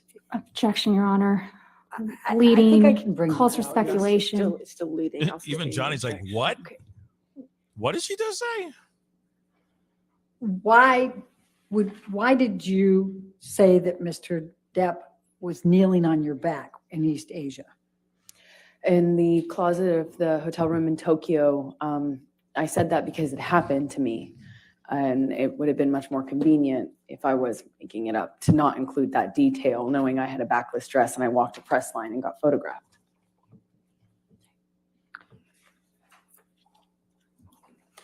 Now, we've heard testimony about Mr. Depp making a total of $65 million in 2015 and 2016 from his experts. Objection, Your Honor. Why did Leading I haven't asked the question yet. hearsay. I mean, Why did you not ask for $32.5 million from Mr. Depp? Your Honor, What? leading. What the I hell? said, why did you not ask? Irrelevant. I'll He's- sustain the Does that have- objection. Sustain the objection to leading. Next question. Does that have anything to do with Why, can I just ask, why did you not ask for $32.5 million from Mr. Depp? Because I didn't want Asked it. and answered, relevance. Oh, overruled. Go. Because I didn't want it. I realized that that's what I was entitled to, but I didn't want it. That simple. I don't believe you.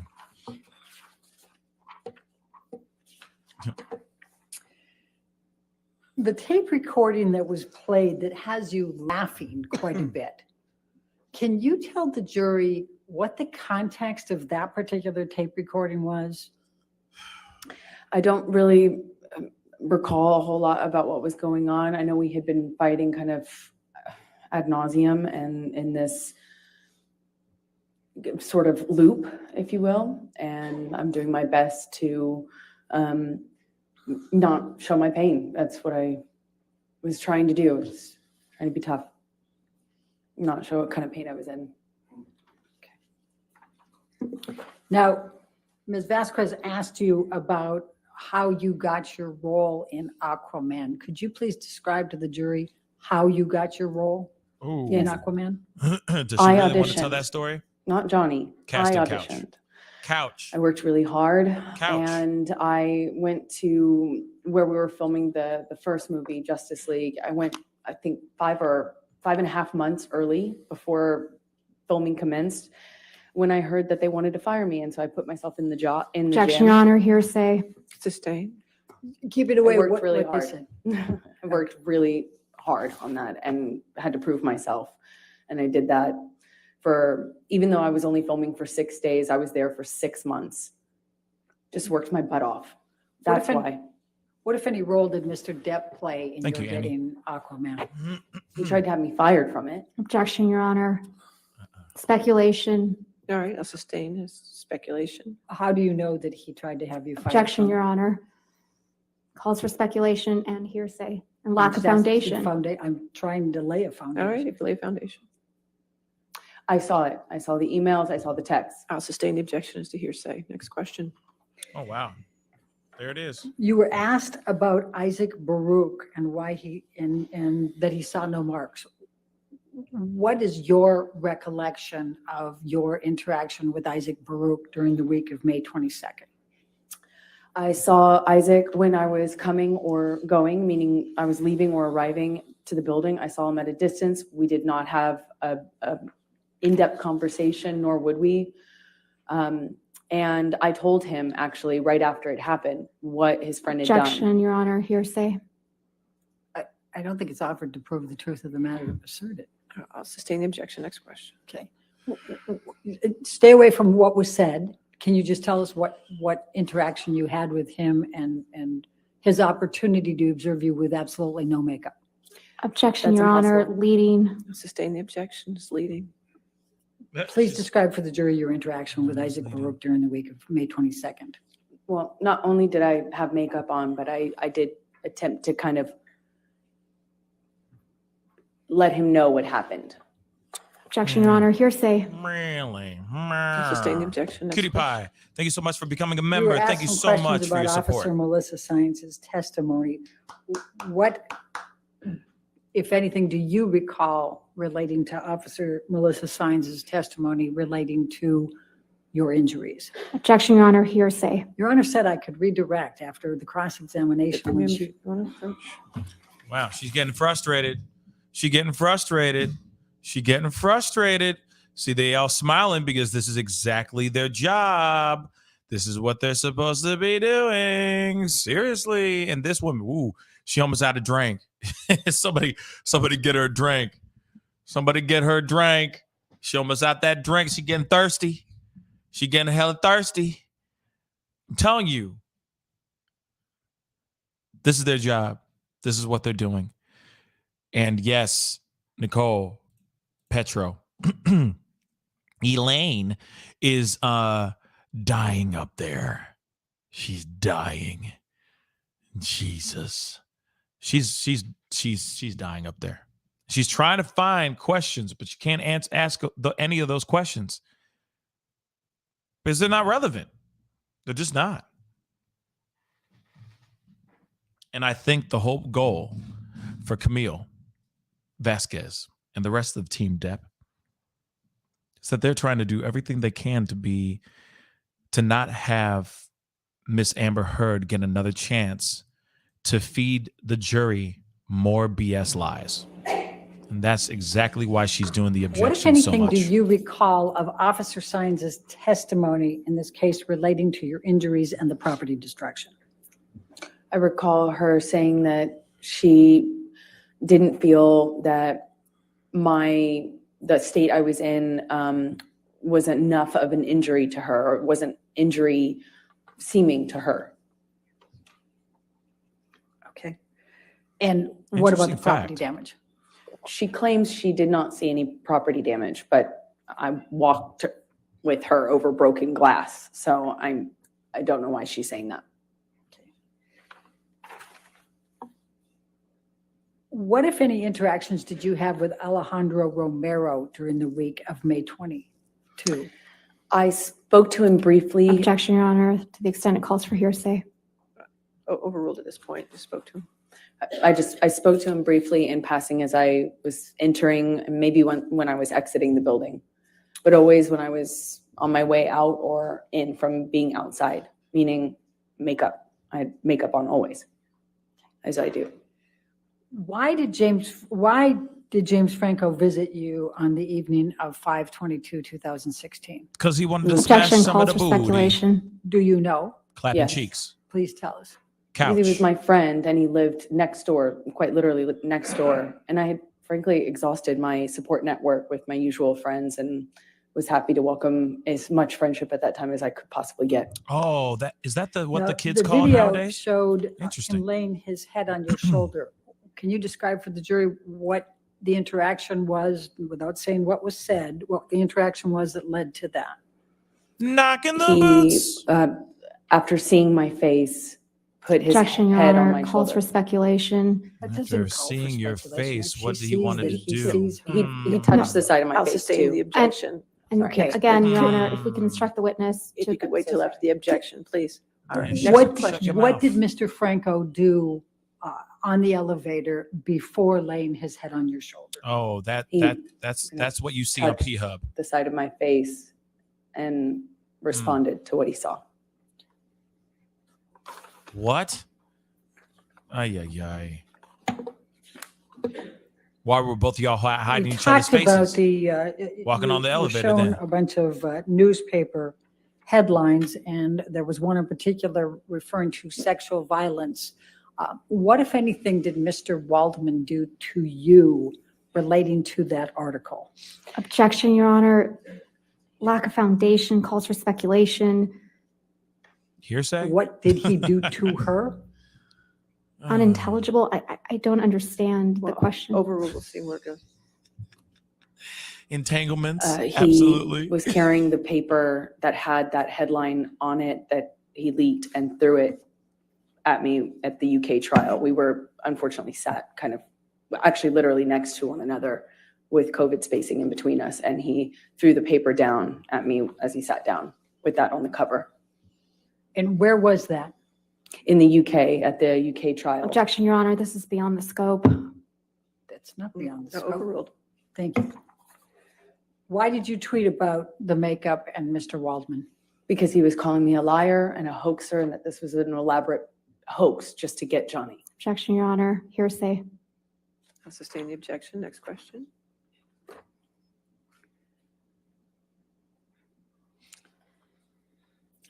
Next question. Yeah, okay. I don't have any more questions, Your Honor. All right, We're done. all right. Ma'am, you can have a seat next to your attorney, okay? That's it for her? Oh my gosh. You can go and have a seat next to her. Lucky That's her. Lucky her. That's it? That's All right, it? ladies and gentlemen, let's go ahead and take our afternoon recess then for 15 minutes. Do not discuss the case Have with anybody and don't do mercy. any outside research, okay? Yeah, finish that water.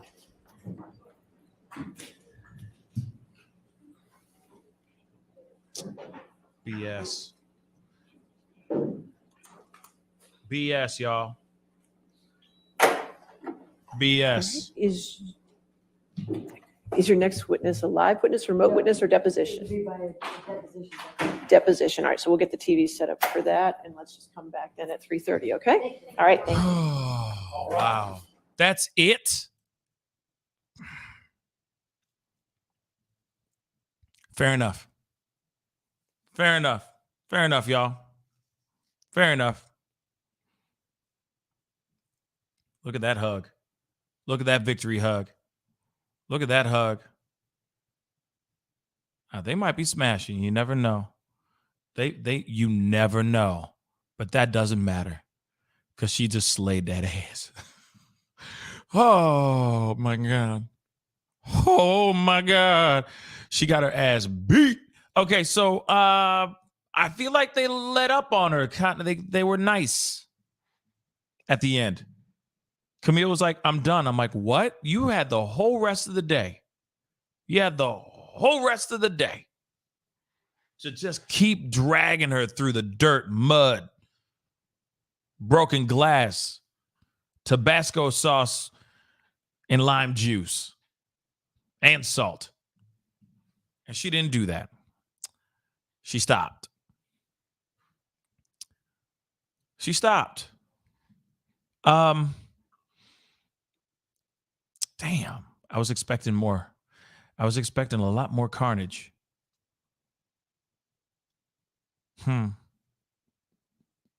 Well, here it is. She did a really great job. The team came prepared. They had plenty of things to ask. I just feel like there's so many more things they could have asked. I'm gonna be real. Oh my God, there's so many other questions to ask. They didn't even really, they did talk about it, but they didn't really talk about it. Australia in general. They didn't even talk about Australia. I don't know. It just seems weird. They didn't bring more to it. There was so much. But I see what you're saying here. Jason Russell, at least she left some leftovers for the public too. That is very true. I mean, there's definitely some leftovers here for all the people all the media and all that stuff, all the commentators and all that, to take their time to go in on this. Okay. But Australia is such a huge moment. They talked only a little bit about it. Only a little bit. I guess I expected just a little bit more conversation about Australia. And I know that they can't use the audio in Australia, but I guess I was expecting a little bit more on that. But I will say this, for what it's worth, she did go through a lot of big moments from the very beginning yesterday till now, which was every single time she was sitting there going, hey, what about this, and this? How about this? What about that? So on and so forth. And I'm with that. I'm with it 100%.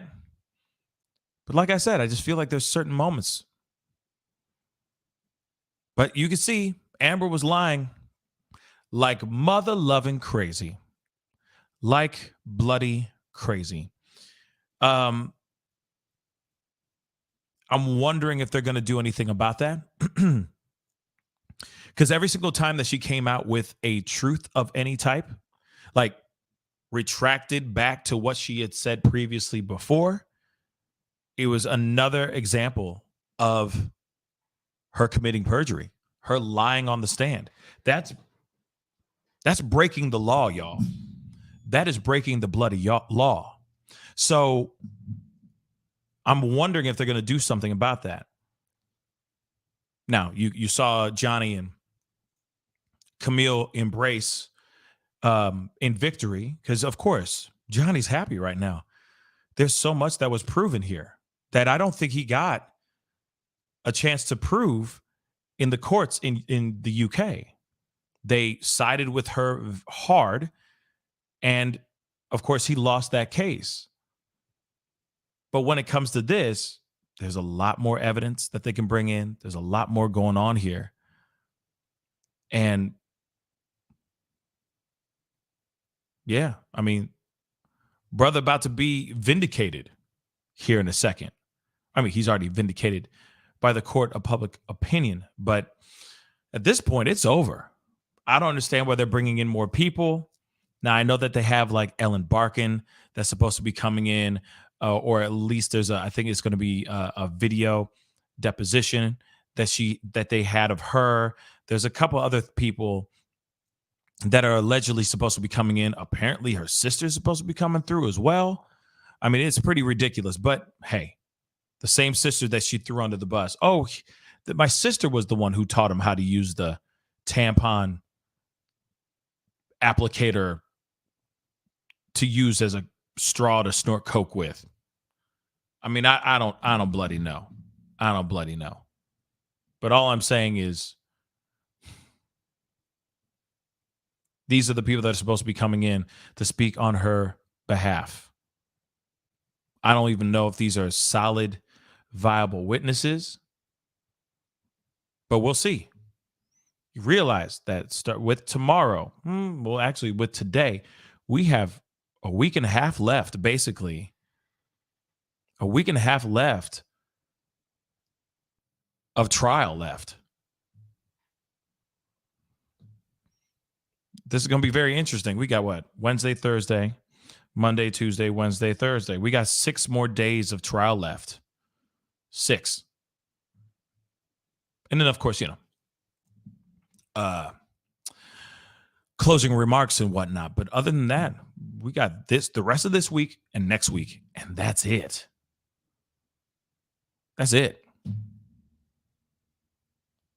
I don't feel like they should bring anybody else. I don't think Team Herd needs to bring anybody else. They need to wrap this up, B. They need to nip this in the bud. Real bloody talk. Because if they think that she did a good job today, I beg to bloody differ. That was extremely, extremely embarrassing, not only just for herself, but her whole entire damn team.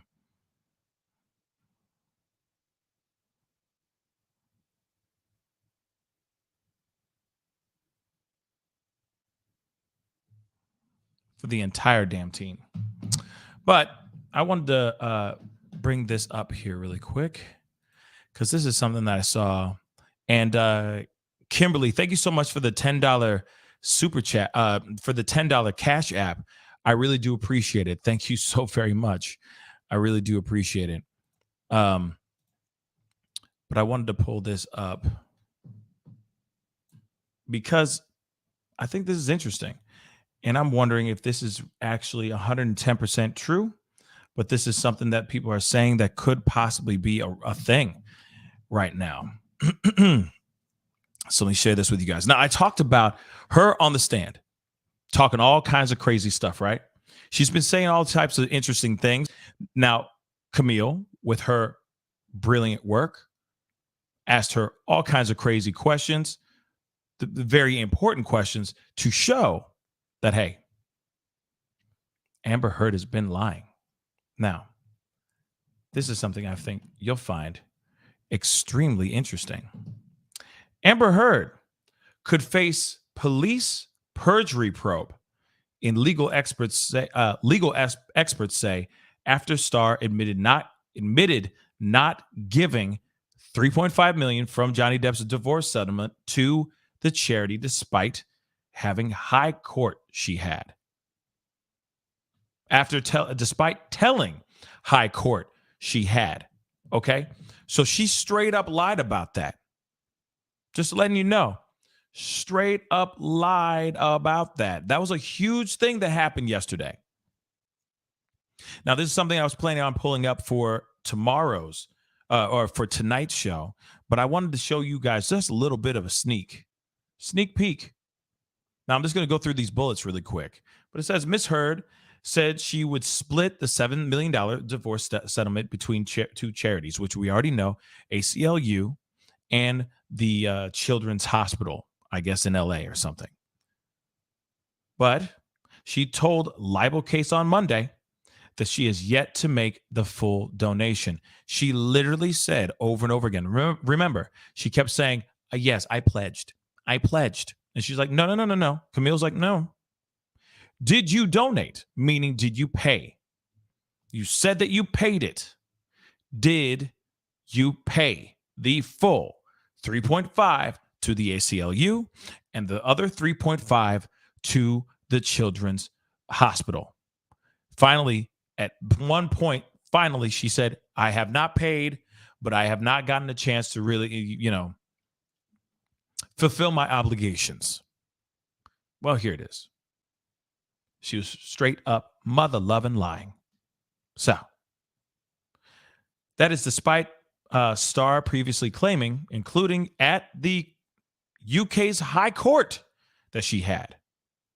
Then legal experts say she could face a perjury probe over evidence at High Court. Heard said she has been unable to donate after this $50 million lawsuit that was submitted to her in 2019 by Johnny Depp. But Depp's lawyers have argued she had the money for months before the lawsuit, which is also very bloody true. So she sat there saying, oh, no, I'm doing this, that, and the third. I was getting sued, blah, blah, blah. No, you had months. You had months to at least make another payment, to at least back up the fact that you are making the payments, or at least starting to make the payments, because you had the $7 million. We talked about this briefly last night. She got smart and said, hey, here's a way that Johnny Depp doesn't have to, I'm going to save him from having to pay more to the charity than the $7 million. So instead of him paying for it straight out of his pocket to the ACLU, because if he does do that, it'll double in price. How about this? You send me the money, and then I'll pay it for you. I mean, this is my assumption, of course. All right. This is what I think she allegedly did. Johnny Depp said, fine. Because Johnny Depp seems like he's a pretty nice guy. And of course, he's going, you know what? I'd rather not have to pay $14 million. So that sounds kind of sexy to me. Let me just give you the $7 million up front, or the rest of what I owe you in the $7 million. And you can go do your thing. We can separate. We can go our separate ways. You can pay the ACLU and the Children's Hospital the money that is owed, and everything will be fine. We can go our separate ways. Instead, she pocketed the money. She put every single last dollar, stuffed it in her pocket, and acted like she had done said payments. That's big. Now, I want to go here. Let's see what they say about the UK, because here's the thing. That's where the lie happened. The lie happened during a United Kingdom's high court libel case that Johnny Depp was having against the Sun, because they called him a wife beater. Okay. And also this was surrounding Miss Heard as well. So here it is. So it came despite the actress having claimed on several occasions, including under oath at their UK High Court libel case, that she had paid said $7 million or $3.5 million to the ACLU, and the other half, the other 3.5, to the Children's Hospital. Depp's lawyer, Camille Vasquez, the Beast, okay, Teresa, okay, also argued yesterday that Heard had the money for months before the lawsuit, yet failed to donate the money as she promised. The disclosure has led to accusations that Heard misled the public when talking about the donations on talk shows and may have lied under oath. And I'm telling you, she most definitely lied under oath. Let's keep it real, y'all. We remember the thing that happened yesterday. They showed the clip where she's on a show. I'm assuming it's in the UK. They're all sitting around, and the host of the show is talking to her about the divorce settlement. And she's like, "Yeah, you know, I gave it to the ACLU and a children's hospital." And she explained what the ACLU was, and she said, "Yes, I gave the money over there." And the guy's like, "Wow, that's very kind of you. I want nothing. I want nothing." That's all she There's said. evidence in the tweet. I know that she may see perjury. The tweet, Plaintiff's 3, is a retweet or a tweet that has the hyperlink of the online op-ed in it. And I know that a mere hyperlink without more cannot constitute republication. However, here, when there's additional content that could constitute republication in this matter. So there is evidence of ownership and additional content that the jury could find constitute republication, and that is a factual question that does survive a motion to strike. Therefore, the motion to strike is denied as to count 1. Thank you, Your Honor. All right, thank you. All right, are we ready for the jury? All right. So just to finish what I was saying here, just really quick, as the jury starts to walk in, and God knows who's up next.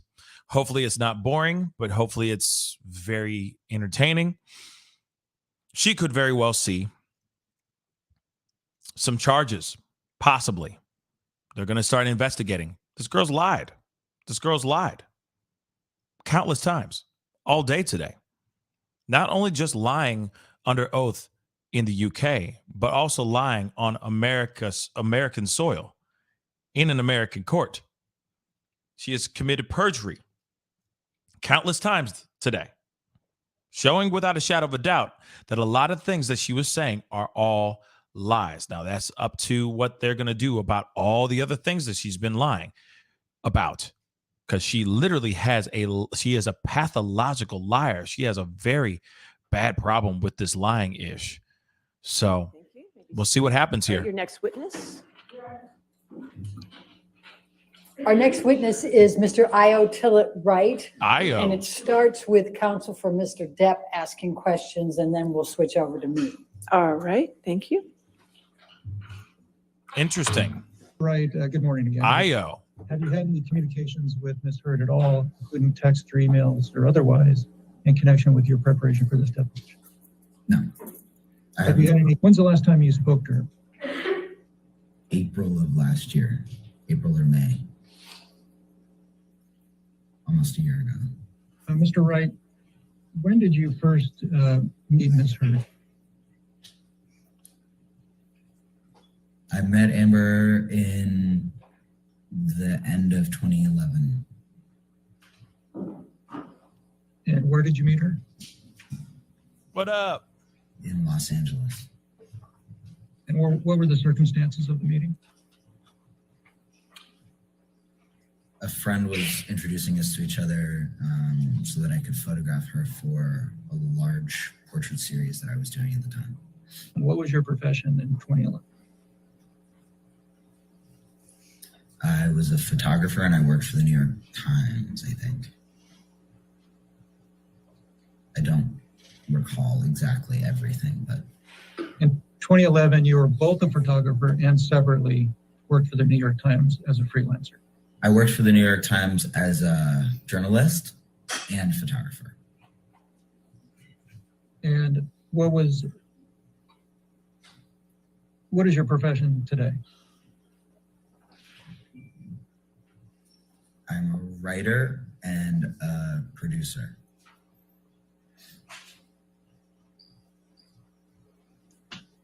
And between 2011 and through the present, have you had any other professions other than photographer, writer, or producer? Yes. And what are those? I've hosted a television show or two. I made some podcasts. I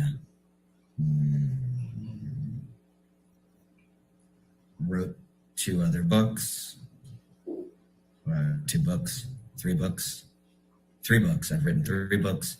I thought they did not use him because his testimony, I don't know. There are more things. Didn't back up. Yeah. Like what he said I've did always not back up a what multi-hyphenate person. where To he the best was. of my recollection. I don't know. We initially met at a mutual friend's house, which I think I already stated. That friend is also an actor and had met Amber at the Children's Hospital while they were both volunteering, and knew that Amber had done quite a bit of LGBT activism, and mentioned my project to her, and then invited her over to the other friend invited Amber to her house so that we could all meet. And Amber and I discovered that we liked the same books and we liked psychology, and just, laughed and had fun that night. And then I asked her if she would participate in the photo project, I think, or somebody did. And she said yes. A couple of days later, I went to the house that she was staying at and I photographed her for the project. And then thereafter, I went back to New York where I think lived. that's a piercing. And I remember her texting me and saying that she was shooting a movie in New York and did I want to get lunch? So we got lunch and we became friends. Okay, please walk me through that. We met in 2011. We started becoming friends soon thereafter.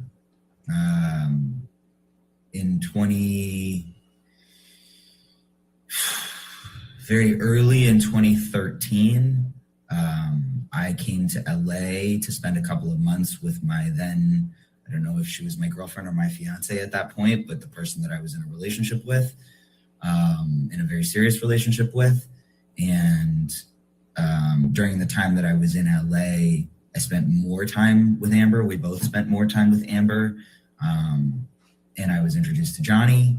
And the summer of 2013, I ended up moving to LA, during which Amber and Johnny and I got even closer, very, very close. And then we remained close, the three of us, for 2-ish years. And then all of this happened, this nightmare, and Johnny and I stopped being friends, and Amber and I stayed friends. And then Amber and I were friends up until the date that I told you that we last spoke. And at some point in time, did you live on the same property as Johnny Depp and Amber Heard? Yes. And when was that? It was August 2013 until I believe June 1st of 2014. I moved into my own house, so 9 months. And why is it that you left that property, left living there? Because I didn't want to live for free in someone's property, and I wanted to have my own house and support myself. And for how long after that did you stay close with both Johnny and Amber? I stayed close with both of them. I don't remember. It was sometime in 2015, I think, late 2015 maybe. Johnny and I were no longer. I think the period when I really stopped considering Johnny a friend of mine was December of 2015. Okay. Well, let me ask it this way. You never saw Mr. Depp assault or beat Ms. Heard on any occasion, correct? That's correct. I just would like to clarify, Mr. Preciado, that's a question you already asked me. So you're asking me the same question again about whether or not I witnessed Mr. Depp assault Ms. Heard? That's right. No, I have not witnessed that. Let me ask it this way then. Have you ever personally seen Mr. Depp assault or beat Ms. Heard on any occasion? No. Now, back to this same paragraph where it says, my experience of Johnny during the time that we were close from 2013 through 2015 was that he could be incredibly kind, generous, and loyal. Can you give me examples of his kindness, generosity, and loyalty during that period of time? Johnny, when sober, was lovely and magical and very funny. Lovely and magical. Johnny, when sober, was incredibly lucid and imaginative, and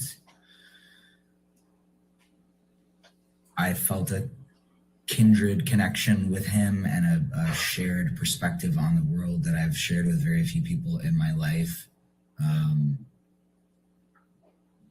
Johnny, when sober, understood how much influence he had over people, and he was very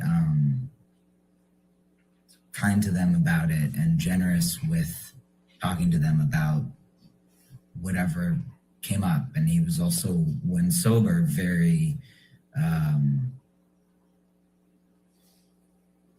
he made time for people's nervousness around him, which I witnessed on a number of occasions. He also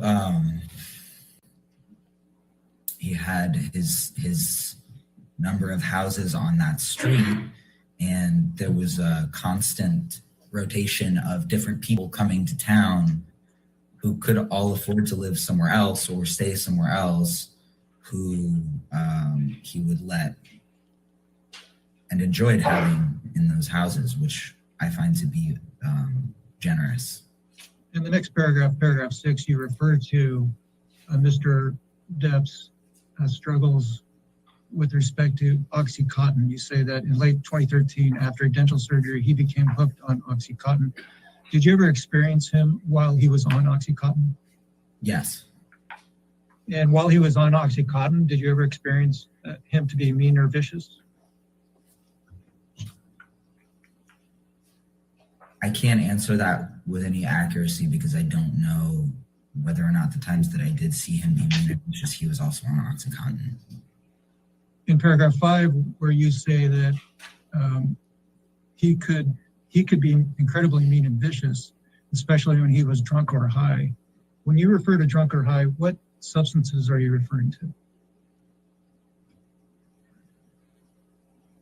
The substances that I saw him ingest with my own eyes were cocaine and hard liquor, marijuana, ecstasy, mushrooms. Were you partaking? Were you partaking in any of this wine, probably some other things. Those are the immediate ones that jump to mind. Cocaine and any kind of alcohol would bring out a very, very ugly side of him. Very misogynistic and cruel and other things. And when he would take any kind of psychedelic like ecstasy or MDMA, he would become paranoid. When he would drink alcohol, he would become paranoid. Yeah, I think that I answered your question. But does that mean he was beating anybody? You mentioned that you witnessed him having had cocaine. Did you ever have cocaine with him? No. Were there any drugs or substances that you took with him? I don't smoke marijuana. I don't do cocaine. For the entire period that I knew Johnny and thereafter, I did not drink alcohol. There was I think 1 week period during the peak of my breakup, during which Johnny offered me some pain pills to get through the intensity of that situation. And that was the only time that I took any substances for 3.5 years. No, that's not true. That was the only time that I took any substances with Johnny. And yeah. All the other things that I had stated previously about what I do and don't do are also accurate. So I'm sorry, just to summarize that, is your testimony that when you witnessed Mr. Depp drunk and high, you were not also either drunk or high? Is that your testimony? My testimony is that during the entire period that I knew Mr. Depp, I was never drunk or drinking or consuming alcohol at all. My testimony is that for a 1 to 2 week, possibly 2.5 week, I don't remember, period, on a sporadic occasion, I took some pain pills that Mr. Depp offered me to get through an extreme emotional pain situation. When I witnessed Johnny doing cocaine, I was not drunk or high. Other occasions that I witnessed Johnny drinking, I was not drunk or high. There was a very narrow window during which I was taking some mind-altering pain pills for a very brief period, during which I witnessed Johnny drunk and high. Did you ever witness Miss Amberhead drunk or high? Yes. And did you ever witness her drink alcohol? Yes. Did you ever witness her ingesting cocaine? Are you asking like ever in the history of time have I ever witnessed Amber ingest cocaine? That's the first question, yes. The answer is no. Amber was vehemently against cocaine. Wow. Did you ever witness her smoke marijuana? No. Marijuana is not her drug. What is her drug? I haven't spoken to Amber in a year, but as far as I know and have known her for the last 11 or 12 years, Amber doesn't have a narcotic of choice. Oh, God. Have you seen her ingest ecstasy? Yes, I believe so. Yes. Oh God. How many times have you seen her ingest ecstasy? He straight up just lied. I can think of one instance in particular when she took it for her birthday, like a celebration.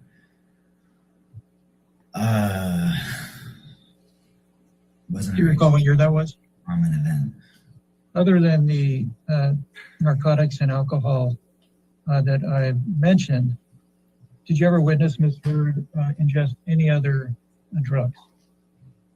Are you asking me if, other than, what did you ask me about? Cocaine, ecstasy, and mushrooms, I've witnessed Amber taking any other illegal narcotics? Or are you asking me about prescription medications? Can you clarify? Narcotics other than prescription narcotics.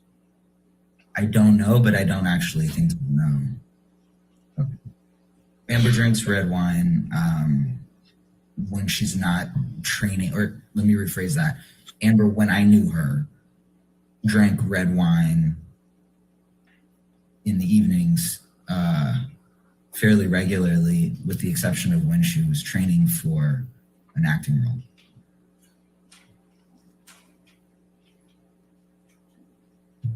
Have you ever witnessed Ms. Heard intoxicated? Yes. And how often would you estimate that you witnessed Ms. Heard intoxicated? I don't know how to quantify intoxicated. If you're asking me how often I witnessed her drunk, is that your question? Yes. Amber's strangely immune to getting drunk unless she's really drunk a lot. So I didn't see her drunk very often. I saw her drinking often, but I didn't see her out of her faculties very often. Like, you know, I saw that a handful of times in the 11 years that I knew her. And how would you describe how alcohol affects Ms. Heard's personality based on your experience? You know, it depends on the circumstance. If it was during a moment when she was celebrating, it would make her loose. Like if we were salsa dancing, then, you know, she would have fun and be fun and at a party and, you know, inebriated and dancing and having fun. If she was in a stressful situation, I think it would just kind of exacerbate whatever the feeling of the moment was. I'm going to ask you to state your name for the record. Nobody has yet. This is me. In case you haven't recognized me. All right, go My ahead. name is Io Tillett. Let's bring up Depp exhibit number 1 again, please. Mr. Tillett-Wright, you were asked some questions by Mr. Presidio. Mr. Kill-It-Right? And I'm going to take you back up to the first page where you were asked some questions. And he started out with, I'm just going to draw your attention to paragraph 4. And you indicated you met Johnny Depp through Amber. And you hit it off immediately. Do you see that? Yes, I do. Okay. And then you explained to Mr. Presidio that you considered Johnny to be a close friend and you cared very much about Mr. Depp. Is that correct? He became a close friend and I did care very much about him. I still care very much about him. All right.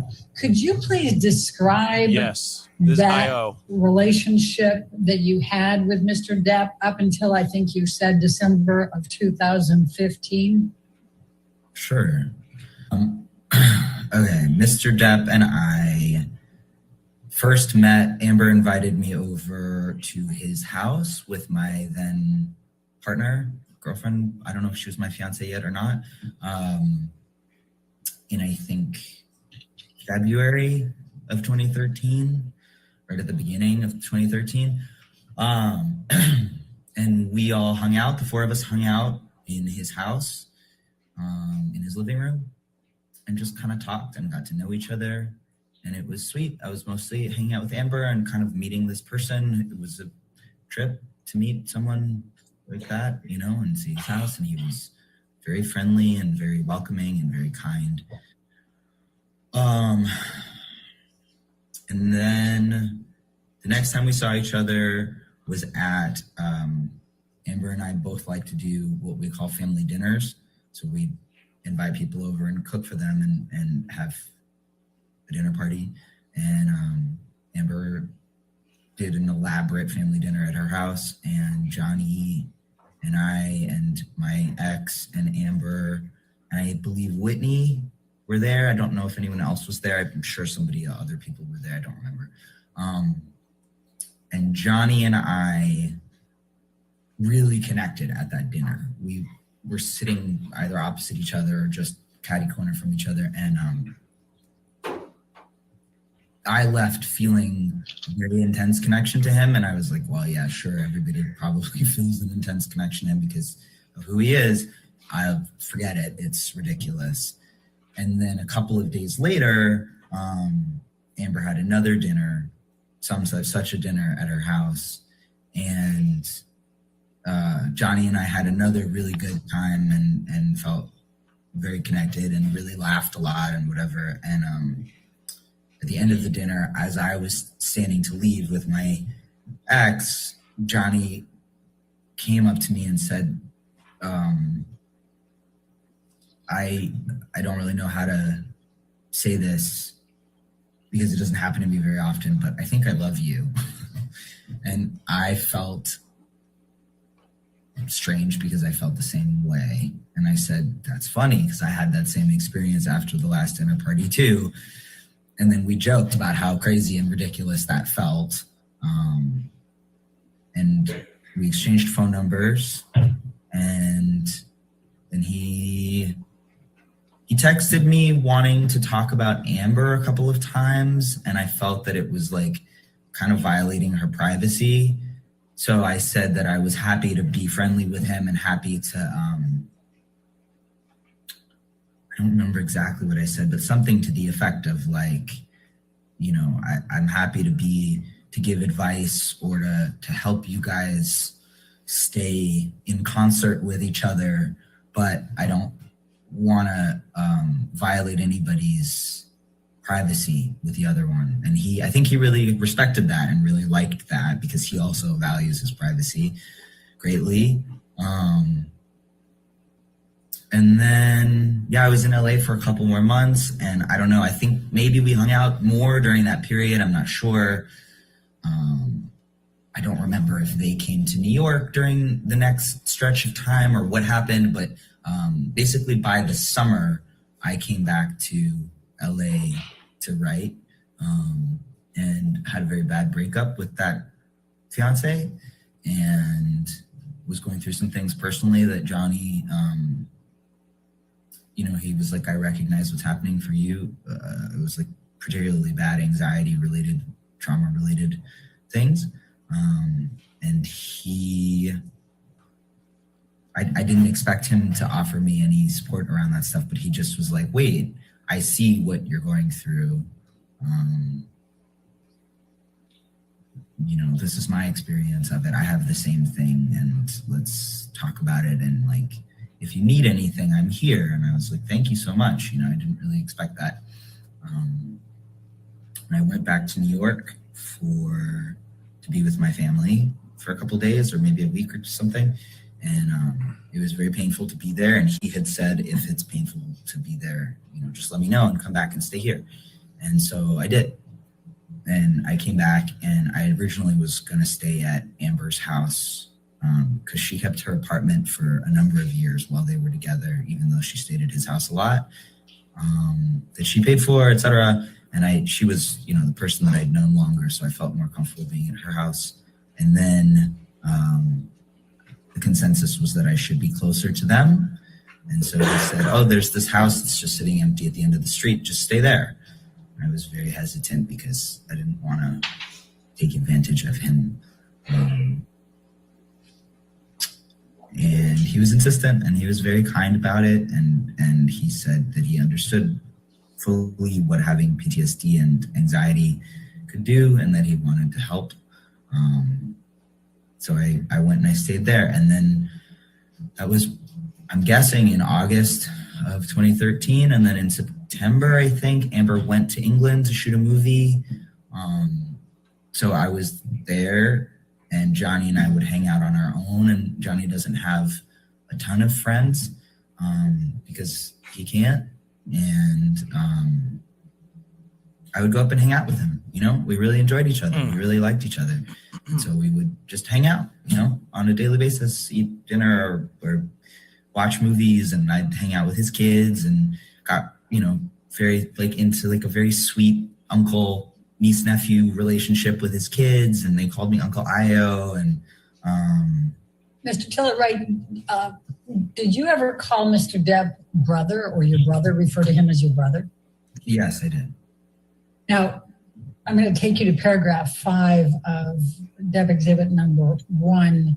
And Mr. Presidio asked you about this paragraph as well. And at the end of it, you had said, and he could be incredibly mean and vicious, especially when he was drunk or high. What did you mean by that? What I meant by that was exactly what he said. On a number of occasions. He didn't stutter. I saw, you know, Amber or he, I think, also would ask me to come and help. He and I had more of a like mano a mano kind of relationship, and she and I had I was kind of like the only person that would check either of them for a while. And so they would both ask me to do that with each other. So I saw him, for example, I remember there was a time when it was very late at night. I was down the hill. So I went up the hill, and he was outside by the pool with a glass of what I understood to be whiskey. And she was inside crying and very upset in the kitchen, I think. And then I went outside and talked to him for a long time. Situations like that, or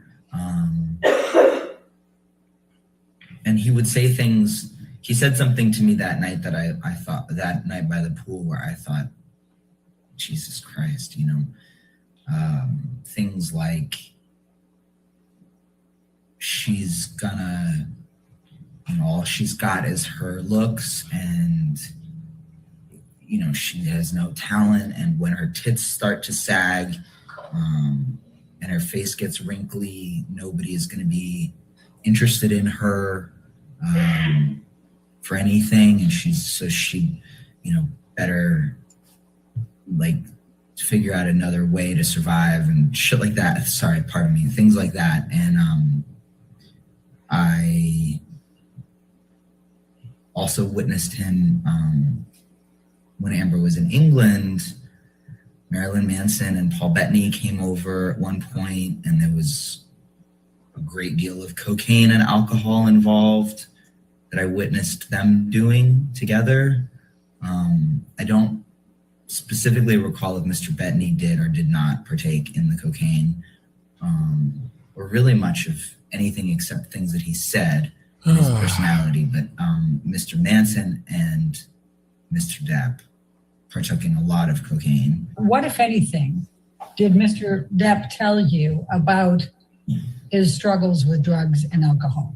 And we sat on the couch, and he told me a number of things. He told me about his childhood. He told me about growing up in Kentucky. He told me about growing up very poor, and how his mom was verbally and physically abusive. He told me that when he was very, very young, like 13 or something, he started drinking and taking drugs, I think, or at least drinking quite heavily. And he was even kind of like, yeah, it's crazy, I know, but I've been doing it my whole life and built like a tank. And so that was kind of the nature of the conversation. And he told me that he had this man never did drugs with him. Come on. ever not drinking or ever not doing drugs. And he also told me that he didn't particularly enjoy being sober, but that, you know, people around him were very concerned. He was very, very concerned with his children, and he would express shame or regret about times that he had been inebriated to the point of falling down or embarrassing himself, you know, urinating on himself, things like that, when his children were around, and that he was very grateful to the people who had kind of shielded them and whisked them away. And he told me that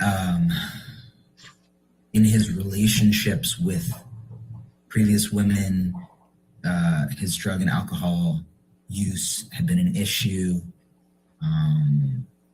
but that he just didn't really like life sober, and that it was too painful to be alive without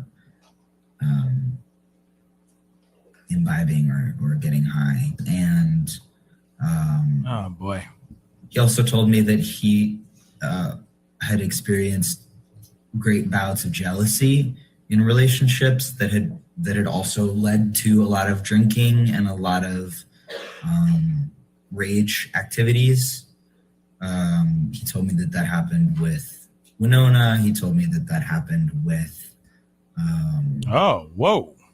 Kate Winona Ryder and Kate Moss.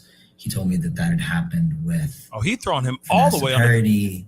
Mr. Tillett-Wright, wow. What, if any, observations did you make about he Mr. got Depp trained abusing OxyContin? Io got trained. Over the course of those 2 years, Mr. Depp told me verbatim that he was addicted to OxyContin. And I have a text message from him where he expresses that it's extraordinarily hard to kick, and that it, I don't remember exactly the words that he uses, but he referred to it to me verbally many times as like the hardest thing that he's ever tried to kick, which he's tried to kick most things. He said it was harder than heroin.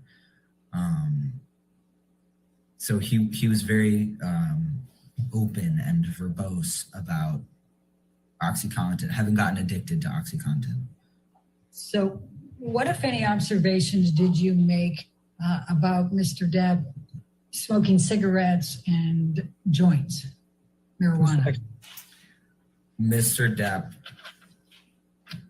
as far as I could see, always had a cigarette or joint in his mouth at all times. Bob Marley. Okay. To the point where I was albino Bob Marley. He could function.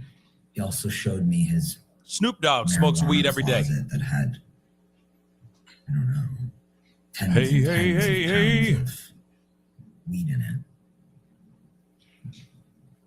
What, if any, observations did you make while you were staying at Sweetser? I think you said that was August 2013 through May of 2014, with respect to the type of alcohol and the amount of alcohol that Mr. Depp was consuming.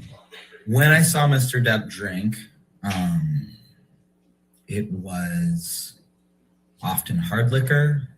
I believe it was whiskey and gin and tequila, maybe. Could also be vodka. I don't know. He had a full bar in 80, the house that with his recording studio in it, that they mostly stayed in. So I know whiskey for sure. And there was also red wine, a lot of red wine. And when you talk about the whiskey and the red wine, how much did you observe Mr. Depp consume on any given occasion of those? I don't know. It's just trying to drive home. One that occasion he I know has specifically was addictions. The one that I mentioned before during the argument, where he suddenly had a glass of whiskey. And I remember it being like, I remember because I grew up counting people's drinks. I remember clocking that it was a very large pour in the glass of whiskey. if you recall those, I think my question was, what if any observations did you make, or did Mr. Depp ever tell you about him blacking out? Mr. Depp was very open with everyone that he was a heavy user. And he told me about, I know there was one instance where he had this very large house property. So if Sweetser Avenue goes like this, the house that I was staying at, 76, is down here, then there's 78, which is right here, and then up here is 80, and then across the street, I guess, is 82. And 82 is a very large compound. So he and I were staying, I was at 76 or up at 80, and then 82 they lived in for a brief period of time. And he told me about like vanishing into 82, into the the property, into the because it was very lush and a lot of trees, and went up quite far up the hill. And he told me about kind of like blacking out and going in there. On one instance, he told me, he told me that in Australia, he had blacked out. But he also told me that he fucked up. So I don't know.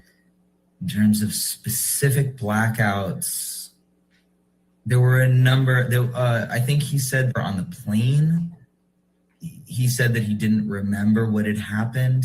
What, if anything, did Mr. Depp say to you about whether he wanted to become sober and clean?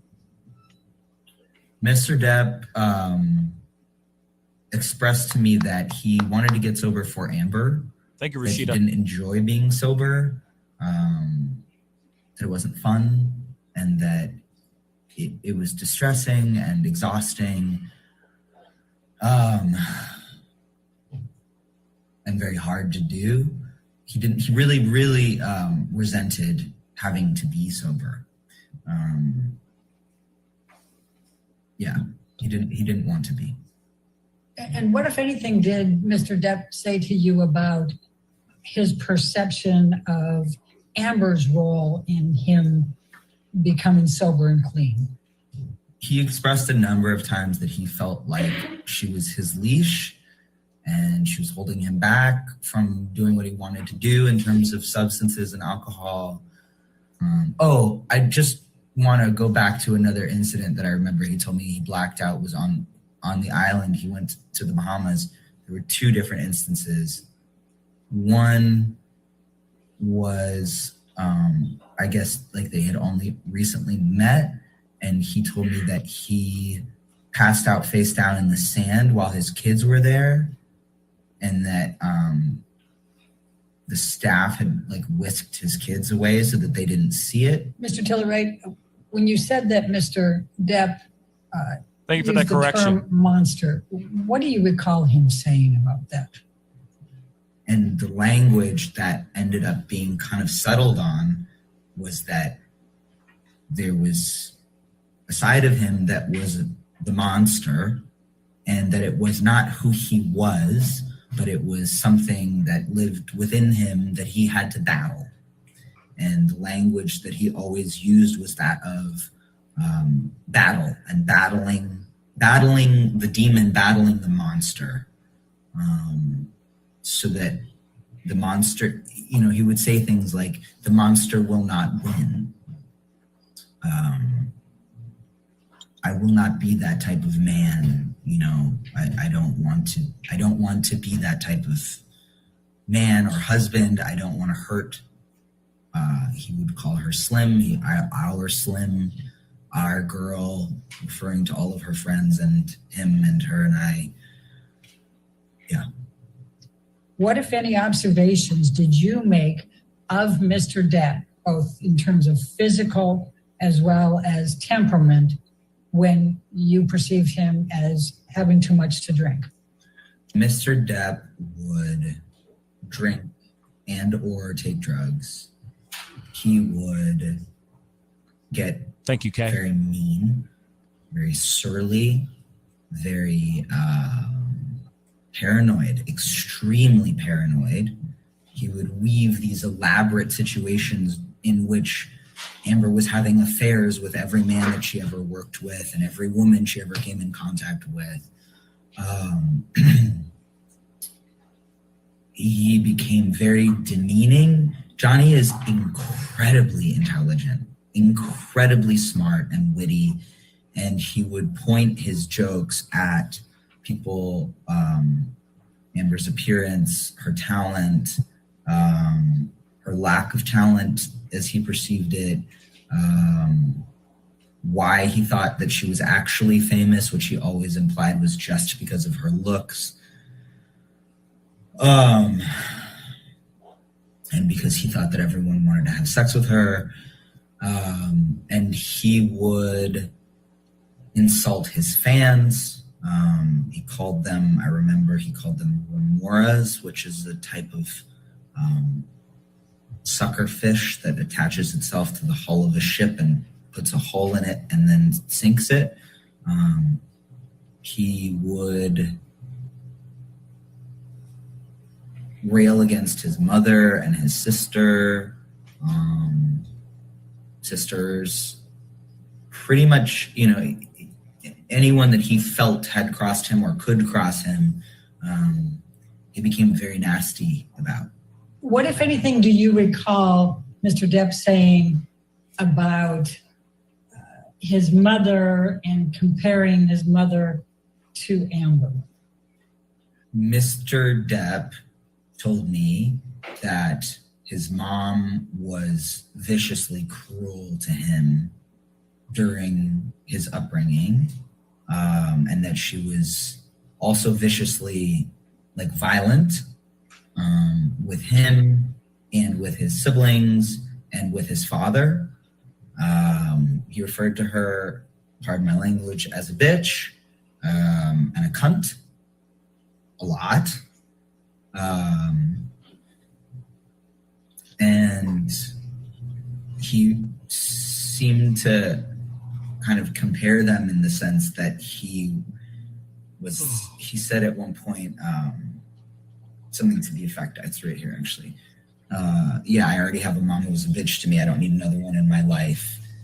There was a fair bit of that kind of my mom's been awful enough to me already. I don't need another woman who's gonna also be awful to me. What, if any, discussions did you have with Johnny about the fights he had with Amber? We had a lot of discussions about his fights with Amber. What do you recall? In the very beginning, he expressed that she made him feel crazy, that he was so in love that it made him feel crazy. The very first time that I mentioned, September of 2013, when he and I were alone together a lot, he expressed that he thought that she was cheating on him and sleeping with her co-stars in England on the films. And I said to him, or in the film, and I said to him, listen, I know her, I think, pretty well, and I talk to her a lot, and I think if she was having an affair, I would be one of the very few people that she would tell about it. And I don't hold secrets or lies for anybody, and I would tell you if that was happening so you could make your own decisions. But as far as I know, that's really not the case. And I think that she's really in love with you. And I think that she also is worried that you are having affairs because both of you are used to being sex symbols on Earth. And both of you need to just accept the fact that you're really in love with each other and lean in and be together and love each other. And he told me that sometimes his jealousy would make him feel crazy and outside himself, and that he had to get it under control, and that it would cause them to fight, to be specific in regard to your question. he told me about the fight that they had the time that I went up there. Are you asking for specific instances, or are you asking about the nature of their fights? No, I am asking for what he told you about their fights and specific instances, yes. So to continue with what I was saying from before, he told me about the fight in the middle of the night when I was living down the hill at Sweetser. When I mentioned that I saw him with a heavy pour of whiskey, I went outside to the pool and spoke to him, and he told me about the argument that they had and that she gets mean during fights, and that it really hurts his feelings, and that he then lashes out at her, and that, you know, she called him old, and he then calls her soon to be ugly and talentless, and that they get really ugly with each other. He told me about a fight that they had. We went to England that September. It was Whitney's birthday, I think. Amber's sister, Whitney.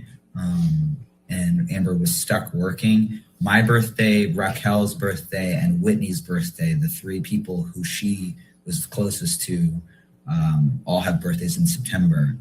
Raquel's just before at the end of August, whatever. We're all Virgos, and she couldn't be with any of us on our birthday, so we all went to England to surprise her.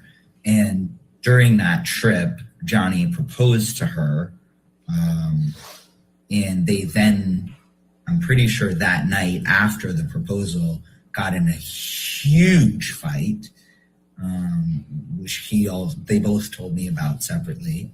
And he said, I'm pretty sure that he trashed the hotel room. Let's see. I spoke to him after, I went and talked to him after their fight on the plane. Be right back. So that's the Boston LA plane incident, is that right? That's correct. So Mr. Tillett-Wright, I'm going to ask you about the Boston LA flight incident. You talked about it a little bit earlier, and you just said now that you spoke with Mr. Depp about it. Is that correct? That's correct. Okay. What do you recall of your discussion with Mr. Depp about the Boston plane incident that happened in May of 2014? And I went upstairs to his bedroom, which was like blacked out, and I woke him up. I remember shaking his shoulder and saying to him, hey, buddy, like, wake up, which was not something that a lot of people did to Johnny, wake him from his slumber. And he woke up, and we had a conversation about what happened on the plane. And he didn't really remember being on the plane. He didn't really remember getting off the plane. He didn't really remember much detail of anything. And he swore up and down that he was going to stop, and he was going to stop drinking and taking drugs, and he was going to never do it again. That was that incident. What if any meetings related to alcohol did you and Amber attend in this time frame? I understand, because we didn't go to many meetings. I took Amber with me to Al-Anon, which is it's like a sister program to AA for the family and friends and loved ones of addicts and alcoholics, which I regularly attended. So she came with me to a number of Al-Anon meetings, and she also had, I think, 1 or 2 phone calls with my dad's wife about how she dealt with helping him get off of his drugs and drink less. And she read a number of books about it. She was watching documentaries about it. She would listen to any radio show she could get on, like anything she could get her hands on that would give her some tools for how to deal with this, she consumed in that period. What, if any, communications did Johnny have with you in this time frame about wanting to get back with Amber after the Boston plane incident? We went to New York, And I remember we were staying at the Ace Hotel in Midtown. And Johnny started reaching out to me. He went eventually back to Boston to start filming again. Would have been in like the next day or two because we weren't there for that long. And he reached out to me and basically said something to the effect of like, you know, I have to fix this. I will do anything that I can. And then while he was in Boston, he let me know. And I think he was trying to reach Amber too, but she wasn't ready to talk to him. He let me know that he had engaged Dr. Kipper and that he intended with every fiber in his being to get sober, and that the nature of the conversation at that point was that he was going to beat this thing. You know? Yes, please describe for me what transpired, what you discussed with Johnny and Amber relating to Australia in 2015. After because they were married in February and they went to Australia in the spring. I'm going to interrupt you just for a moment, and forgive me, I just want to keep it chronologically there. You described earlier that you were present for the wedding, correct, in February of 2015? Yes. Okay. And you also had discussed about Amber wanting Johnny to be sober for the wedding. What, if any, observations did you make about Johnny at the ceremony and with respect to whether he was sober and clean? You know, I don't actually know whether Johnny was. I don't think Johnny was drinking on the day of their wedding. I really don't actually think he was. Let me rephrase that. Before the ceremony on the day of their wedding. Because I was going back and forth between their respective like private preparation quarters where they were getting ready, because I was technically her best man and his son Jack was his best man, but I wasn't one of the girls and felt more comfortable over there with them, but I was helping all the girls. So I was running back and forth on this golf cart between, I was also taking pictures. I was one of two people who was friends with them that had worked as photographers, so I volunteered to take pictures. So I was very intimately with Johnny and Jack leading up to the wedding, and he wasn't drinking, I don't think. I don't remember seeing him drink. And then let me ask you this. After the ceremony, as you were walking to the reception, what, if anything, did Johnny Depp say to you about Amber? As we were walking back from the ceremony, we were coming into Cafe Los Cabrones, which is where the party was happening. And I was walking with Johnny and congratulating him that they pulled it off and that they did it, you know. And he said,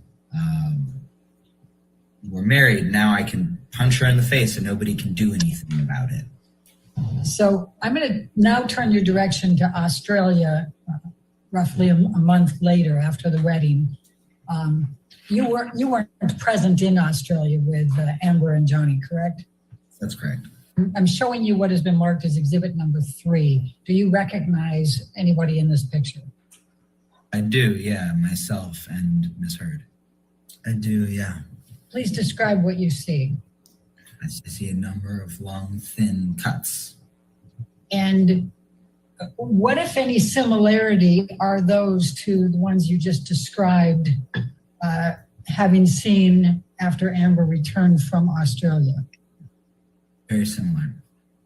All right. And are they the same or are they different ones? I would have no way of knowing if they're the same or different ones, but they're similarly long, skinny cuts like the ones that I saw after she came back from Australia. Hear that right? I'm going to show. I want to make sure I didn't lose my mind. I'm going to show you what has been marked as exhibit number 5. Did he just say, I'm married so I can punch her in the face? Text message. Like exchange. what? Do you recognize this text message number here below? What the hell? That's my old phone number, yes. Okay, so does this represent the text message Thank you, exchange Apollo. between you and Amber Heard on 12/16/2015? Welcome to being a part of the Yes, family yes. member. Being a Okay. family member. And I'm gonna start you Welcome at to the the family. top with the blue. It says, "I need you." Do you recognize who So I'm not on crack. is sending that Okay. message? Yeah. He really Mr. said that. Tillett, I'm going to ask you to take a look at what has been marked as exhibit number 6. This can't be Do real. you recognize the person in this photo? Yes, I do. Please describe what you see in this picture. It's a mosquito I bite. see Amber Heard, and I see an injury to Amber's scalp. Okay. And what, if anything, do you recall about seeing anything similar to that when you arrived in December 2015 at Amber's penthouse? I remember this being one of the injuries that I was shown when I arrived at Penthouse 3 at the Eastern Building on December 16th, 2016. That's Cap, right? And Did he really? does this picture that's marked as exhibit number 6 accurately depict what you recall seeing? I remember this being one of, I think maybe 2 scalp injuries that there were. I remember there was another one as well, but I could be mistaken. I believe there was another one that was on a different part of her head as well. Do you recognize the picture that is set forth as exhibit number 7? Yes, I do. Please describe for me what is depicted in this picture that you recognize. This was a picture of Amber's scalp. And does this accurately depict what you saw when you were shown it, as you testified earlier in December 2015? Yes, it does. Mr. Tillett, I'm going to show you what has been marked as deposition exhibit number 8. Do you recognize this picture? Thank you, Am. Yes, I do. Please describe what is depicted there. This is Amber Heard's face. And that's a cold sore. With a very swollen lip. And does this accurately depict what you observed when you arrived at Amber Heard's penthouse in December 2015? Yes. I'm going to show you what has been marked as deposition exhibit number 9. Do you recognize this picture? Yes, I do. Please describe. This is the clump of hair that I was shown, I believe, when I arrived at Penthouse 3 on the night of December 16th, 2015. And does this accurately and genuinely depict the scene that you recall seeing? Yes, it does. Thank you. Now, what if any plans was there as of December 16, 17 of 2015 for Amber to be spending Christmas with Mr. Depp and his kids? Do you recall? Taking the pictures down while we talk. Yes, I do recall.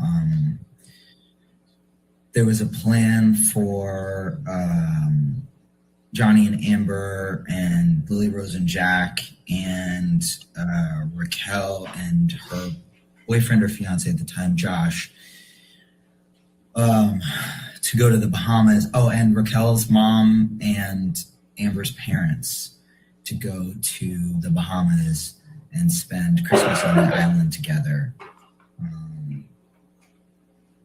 Yeah.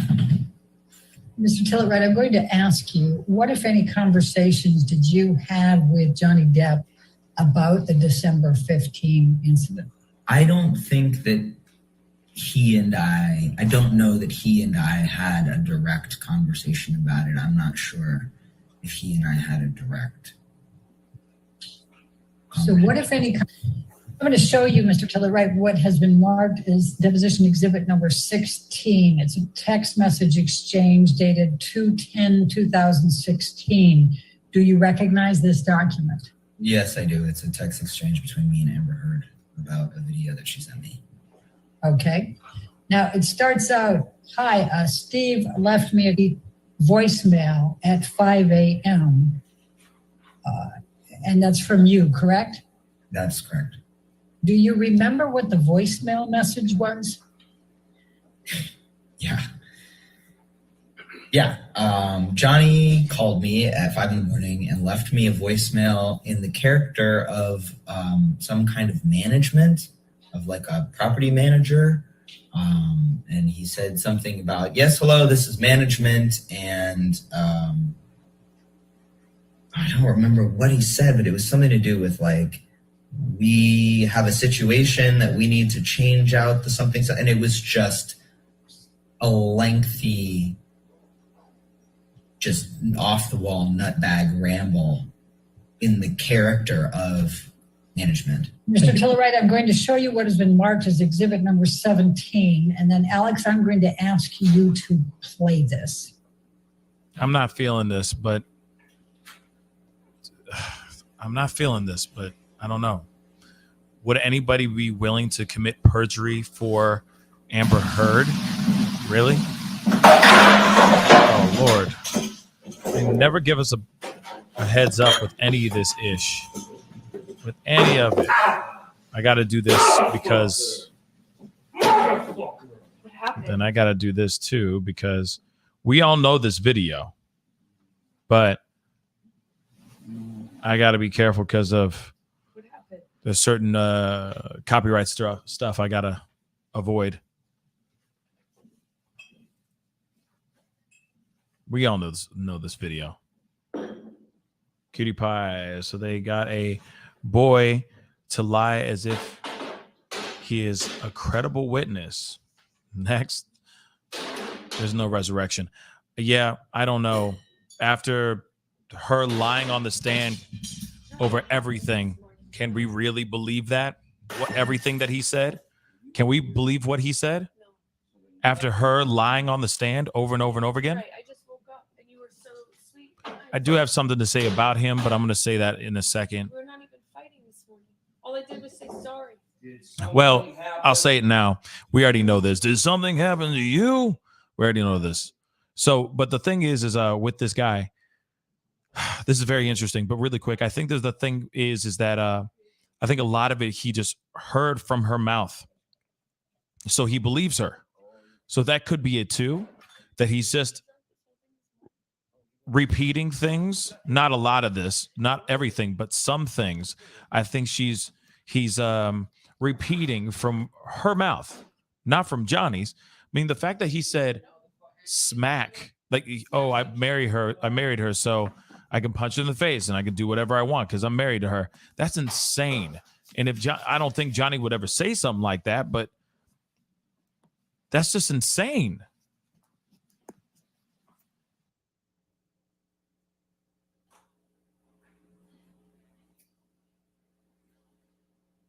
Thank you, Alex. You can take this down now. Mr. Tillerite, do you recognize that video? Yes. Telluride? Was that the video that Amber sent to you on the text message exchange on February 10th, 2016?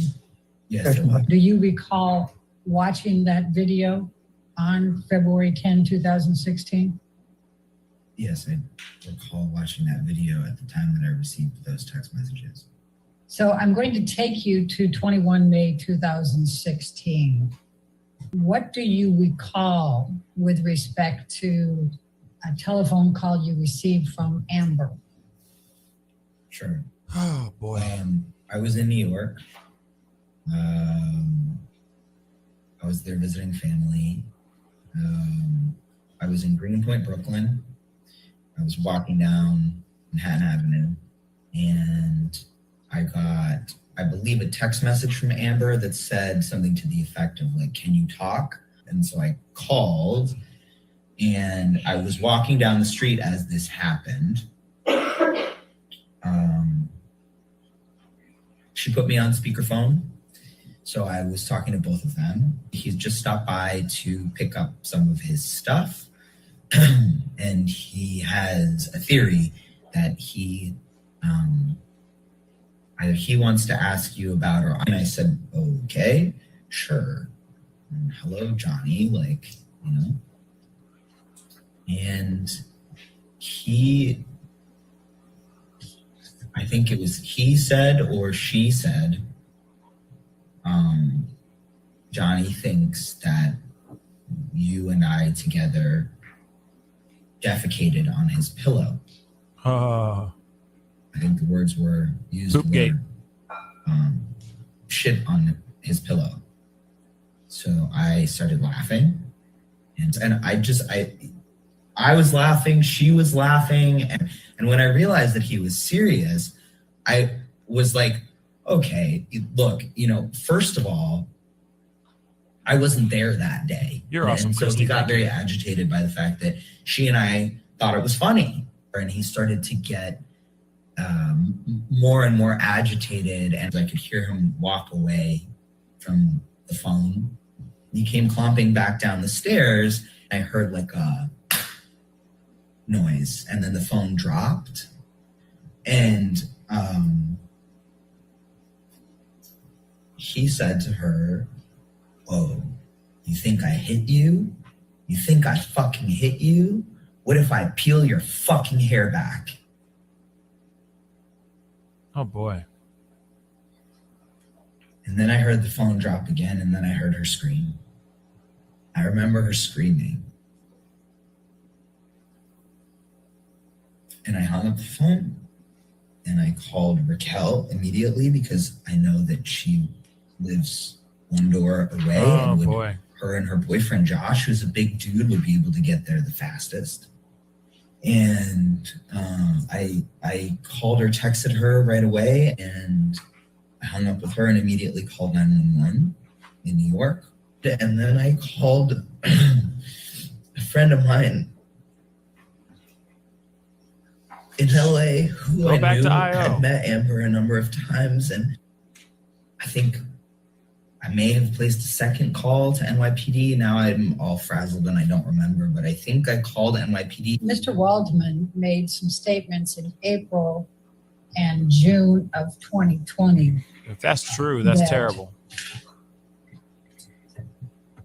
that, quote, Amber Heard and her friends in the media used fake sexual violence allegations as both a sword and shield, depending on their needs. They've selected some of the sexual violence hoax facts as the sword, inflicting them on the public and Mr. Depp. That was made on April 8, 2020. What, if any, impact did that have on Amber based on your observations? Amber retreated. Amber became isolated, embattled, extraordinarily distressed. And then on June 24, 2020, Waldman accused Amber Heard of committing a, quote, abuse hoax against Depp. What were your observations of how this impacted him? I think that my previous statement encompassed that. During the time that you were friends with Johnny and you were speaking with him up until you testified December of 2015, what, if anything, did Johnny Depp ever tell you about Amber Heard being physically violent to him? Nothing ever at any point. Do you agree with me that Mr. Depp and Ms. Heard had many verbal arguments? Yes, I do. And you were a witness to a lot of those verbal arguments, correct? I was witness to some verbal arguments. Okay. And did you ever hear Ms. Heard say anything mean to Mr. Depp in those arguments? Yes. And did you ever hear Ms. Heard say anything vicious to Mr. Depp in those arguments? Yes. So would you agree with me that when they argued, they were mean and vicious to one another in what they said? I would categorize it very differently, sir. Well, you testified that you heard Ms. Heard say mean and vicious things to Mr. Depp when they argued, and vice versa. Is that accurate? Yes.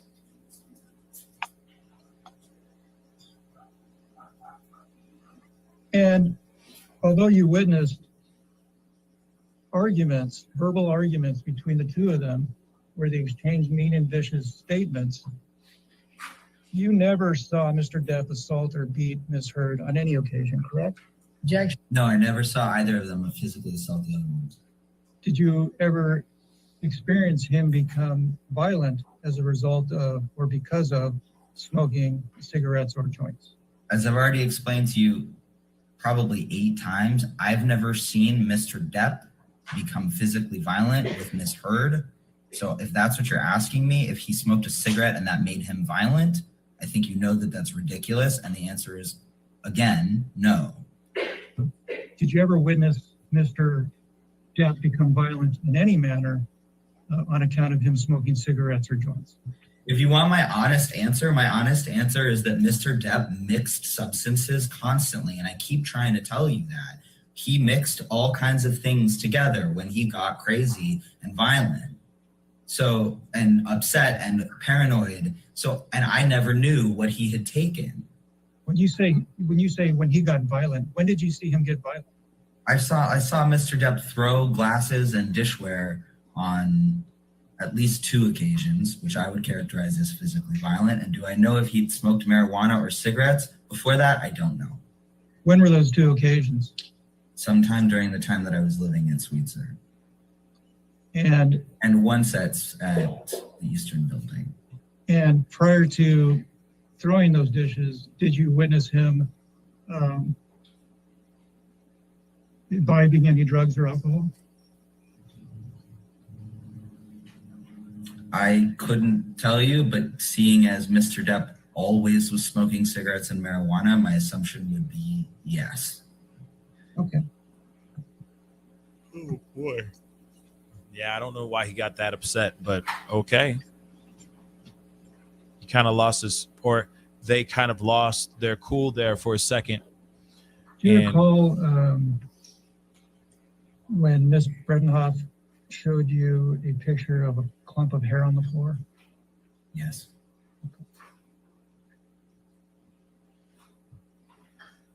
When you saw that, that was more than a day after it was allegedly pulled from her head by Mr. Depp. Is that right? Well, if you want to get technical, my understanding was that their fight happened very late at night, which is technically the morning of the 16th. And I arrived at her house around midnight, the night of the 16th. So technically, it's not more than a day after. It's in the same 24-hour period. So technically, the answer to your question is no. Okay. So I'm just talking about the hair on the ground that you saw. When you saw it, was it your understanding that it had been there for more than 20 hours? I have no idea what time their fight started or ended. So I don't know if it was 20 hours or 16 hours or 13 hours.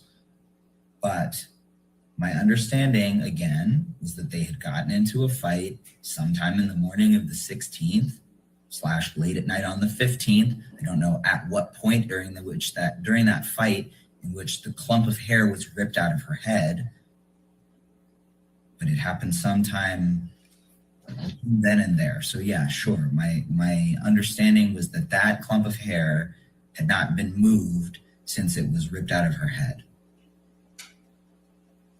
Okay. All right. Jeez. Completes. Oh my gosh. All right. Who's your next witness? We have another video deposition, Raquel Pennington. It's a long one, so we could listen to some of it All tonight. right, let's and go then ahead we'll and go into- start. Why don't we Okay. go ahead and start it today? Okay. At least we'll get 30 minutes in. We good? That's Okay. fine, yeah. All right. And Your Honor, just for your benefit and the jury's benefit, the questioning starts with Ms. Vasquez on behalf of Mr. Depp, and then I question Ms. Pennington at some point. Which will probably be tomorrow. Okay, thank you. Thank you. Al got pretty mad there at the end. But it was also cut up a lot, so God knows what. Name for the record. Raquel Pennington. In what city and state do you currently reside? Los Angeles, California. You've been deposed before, right? Yes. And you were deposed in Ms. Heard's divorce proceeding for Mr. Depp. Is that correct? Oh, bro. Yes. Have you been deposed in any other matter? No. What was the purpose of the declaration that you submitted during Mr. Depp and Ms. Heard's divorce? The purpose of the thing that I wrote, which I don't know if it was technically called a declaration or whatever it was to write down my account of events as fresh in my memory as possible. And Ms. Heard asked you to write down your witness account. Is that correct? I do not remember, actually. I don't know. Did Mr. Depp ask you to write down anything in support of any legal filings? I don't remember. So then why are you here? So it's your testimony sitting here today that you don't remember one way or another, whether it was Mr. Depp or Ms. Heard that asked you to write down your witness account during their divorce. Is that correct? I wrote down my account. That is the memory that I have. I wrote down everything as clearly as I could remember it, as soon as I could. You provided a witness statement in the UK proceedings. Is that correct? I believe so. Do you recall how many witness statements you provided? Just one. And you provided this witness statement to the son's attorneys? I don't know who it got provided to. Did you testify in the UK trial? Yes. And for which party did you testify for the UK trial? I believe it was the publication. And by the publication, you mean the Sun? That's good to know. Yes. When was the last time you spoke to Ms. Heard?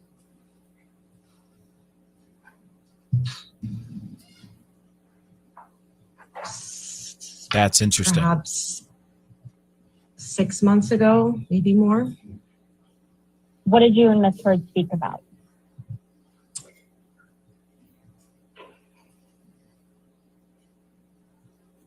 Probably, it was before her baby was born. So we were mostly speaking about her baby at that point. Did you speak to, when was the last time you spoke to Ms. Whitney Heard? Around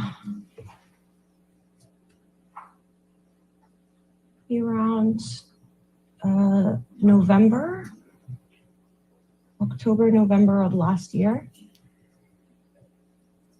And when you say last year, you mean 2021? Yes. When did you first meet Ms. Amber Heard? I believe it was 2003. When you met Ms. Heard in 2003, you developed a friendship. Is that right? Yes. Would you say you were best friends? We became very close friends. Your friendship with Ms. Heard, it persisted through her relationship with Mr. Depp. Is that correct? Yes.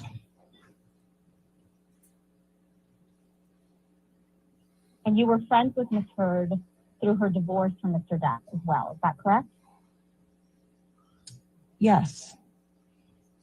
Other than when you lived at the Eastern Columbia building, which we'll get to, did you ever live with Ms. Heard? Yes.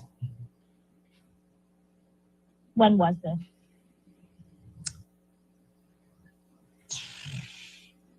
$2017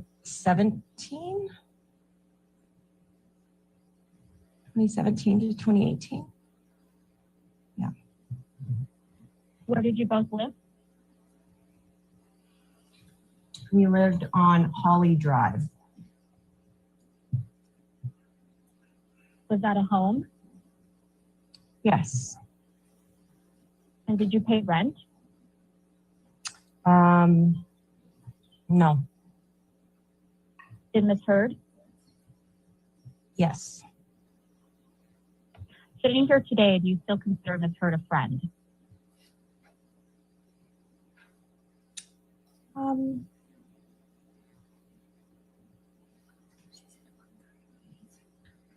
wouldn't consider her not a friend. What does that mean? We don't speak. We are not enemies. Why don't you speak? We grew apart. Belinda, can I please have my question read back? Yes.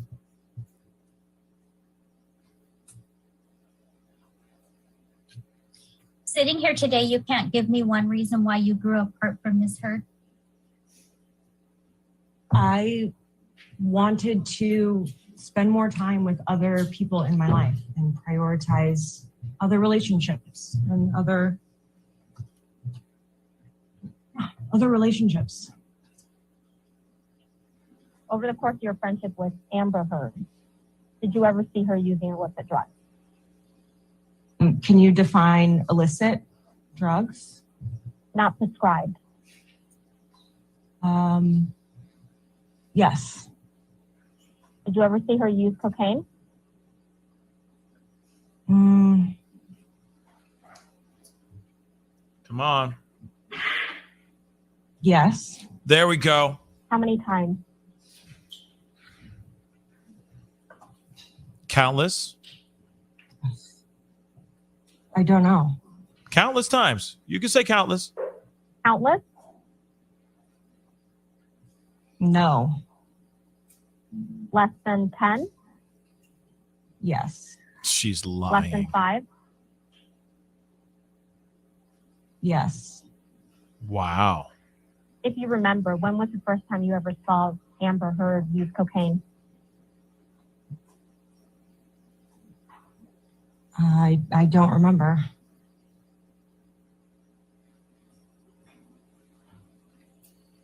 Did you ever do cocaine with Miss Heard, Amber Heard?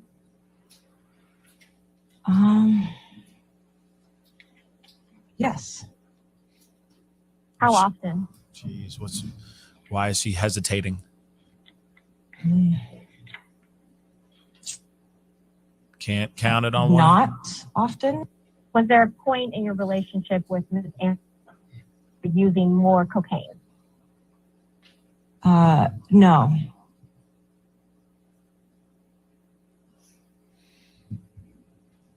Did you ever see Miss Amber Heard use cocaine while she was in a relationship with Mr. Depp? That's funny, Susan.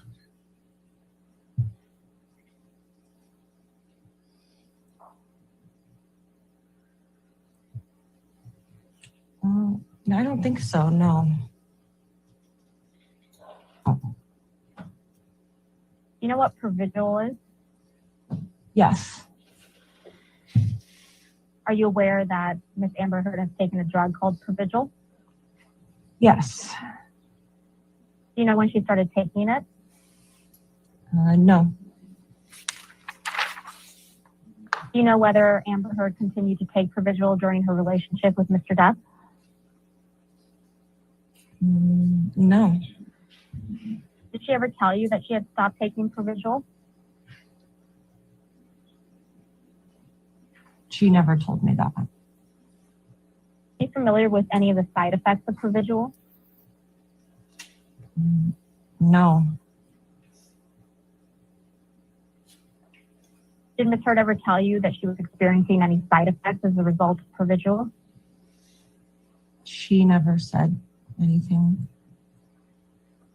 about that. You testified you saw Ms. Heard use mushrooms less than 5 times, yes? Yes.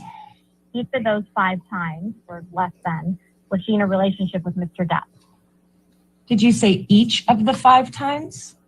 Right. Not each of the 5 times.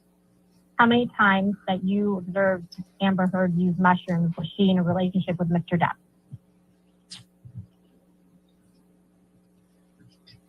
Maybe 3.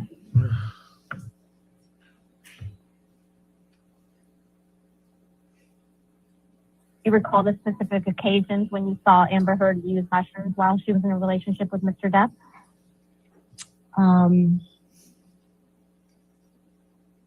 The first Coachella that we went to, the second Coachella that we went to,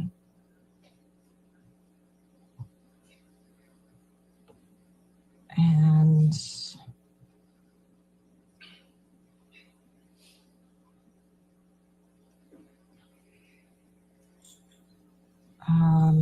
maybe at Hicksville. But I Was can't Mr. be Depp? sure of that. Was Mr. Depp at Hicksville? Yes. Around June of 2014, you moved into one of the penthouses in the Eastern Columbia building. Is that correct? I don't remember which month, but I did move into the penthouses. Approximately in 2014?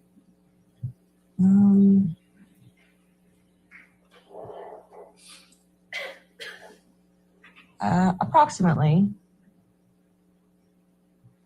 And Ms. Heard at the time was in a relationship with Mr. Depp, correct? Yes.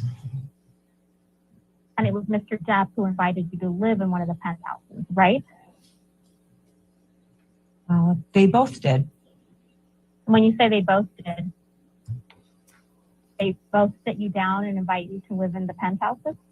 I don't remember how the invitation happened, but it came from both of them.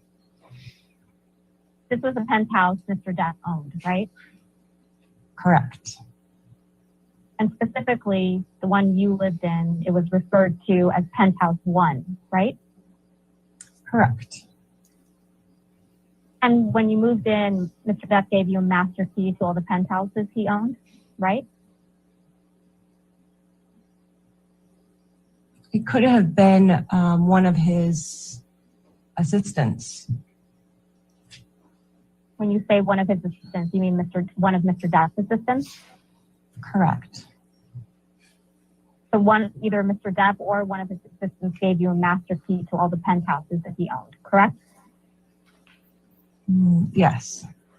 Mr. Depp never charged Mr. Drew for rent while he lived at Penthouse 1, did he? He did not charge him any rent. No. Did either of you get physical? No.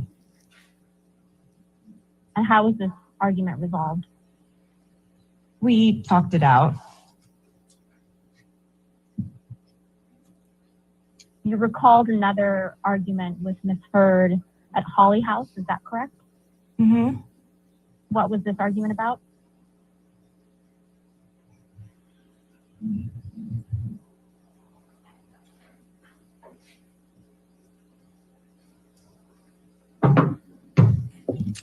I think that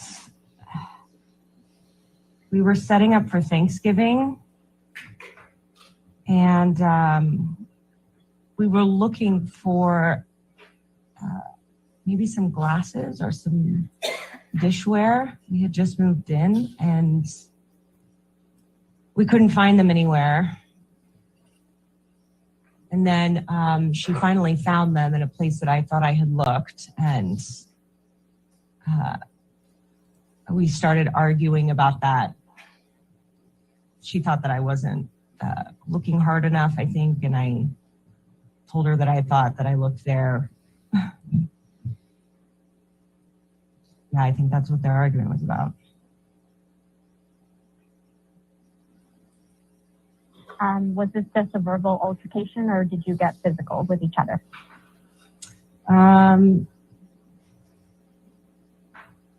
Yeah, I believe that I pushed her. How did Ms. Amber Heard react to that? She either pushed or hit me back. There we go. Oh.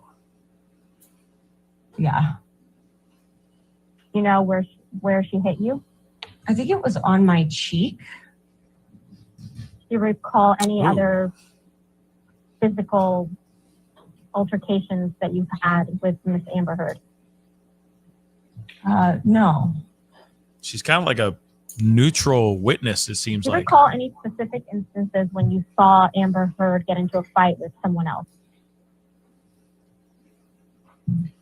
No. In the time you've known Amber Heard, have you ever seen her wear hair extensions?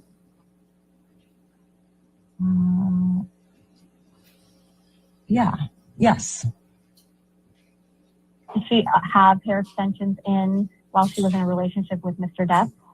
I don't know when exactly she had them throughout the time of knowing her. I'm going to mark as Pennington Exhibit 1, Ms. Pennington's witness statement in the UK proceeding, which is dated June 16th, 2020. Ms. Pennington, first and foremost, do you recognize this document? Yes. Ms. Pennington, this is a sworn witness statement that you provided in the UK, right? I understand. I wanted to get to the bottom and make sure that this was the one that I signed and saw the date, and that was the full document. I just finished it. Yes, this is the document. Did you write this witness statement yourself?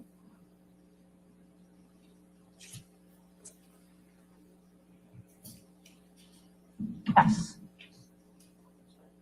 I'm sorry, I didn't catch that. Yes. Thank you. Did anyone help you write this? No. Did Amber Heard help you write this? No. Did Amber Heard's counsel help you write this? No. Other than your attorney, did you speak with anyone about the preparation of this witness statement? No. Could please turn to the 10th page of the document where your signature is, or a signature is.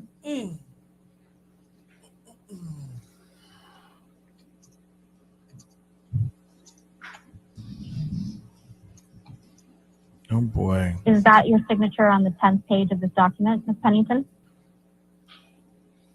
That is my e-signature, yes. Are all the statements in this document true to the best of your knowledge and recollection? Yes. You previously testified that you went on a trip to Hicksville with Ms. Heard, Mr. Depp, and some other friends. Is that correct? Yes. Do you recall when this trip occurred?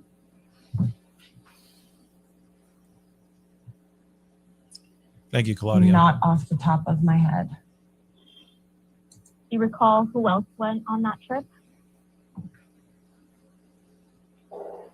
Yes. Who else was on that trip? Whitney Heard. Nathan, who was one of Johnny's assistants.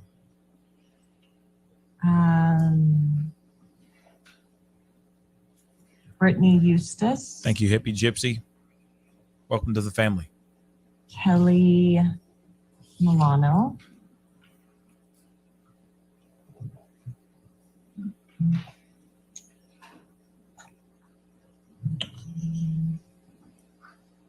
Anyone else that you can recall? Trying to remember.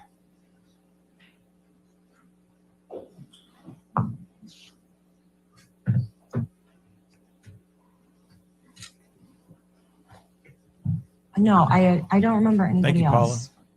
Welcome to the family. Where were you all staying? At Hicksville Trailer Park. Did you personally witness Mr. Depp become, quote, angry and aggressive, end quote, toward a friend of yours? Yes. Relative to where Mr. Depp was, where were you when this occurred? We were around a campfire. My question is a bit more specific. Relative to where Mr. Depp was when this occurred, where were you? No kidding. Sitting or standing? Where were you? I was at the same campfire. How close were you to In a Mr. circle. Depp?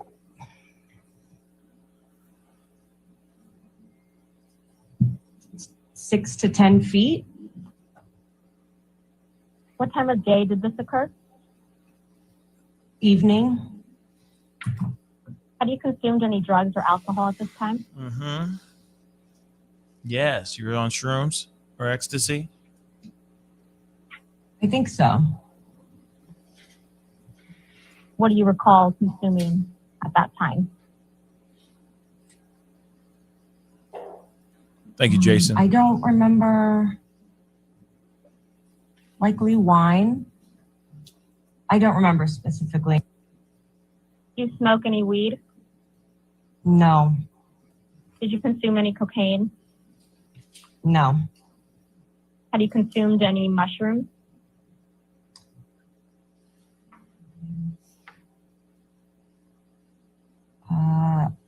I believe so. Had you consumed any MDMA? No. Who was the friend that you referenced Mr. Depp became, quote, angry and aggressive towards? Kelly Sue. How did you know her? She was married to a work friend of mine. Do you have any independent recollection of how long you had known Kelly Sue Milano by the time Hicksville occurred?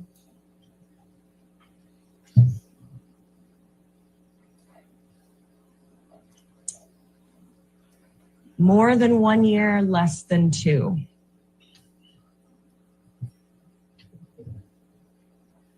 What did you witness Kelly Sue Milano doing that evening before Mr. Depp became, quote, angry and aggressive? I witnessed her hang out with the rest of the group. Did you see her consume any alcohol?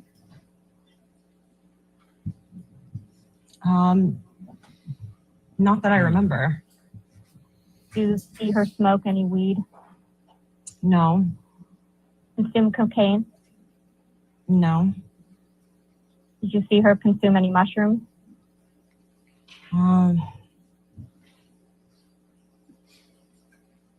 Maybe 1. So I'm genuinely trying to remember.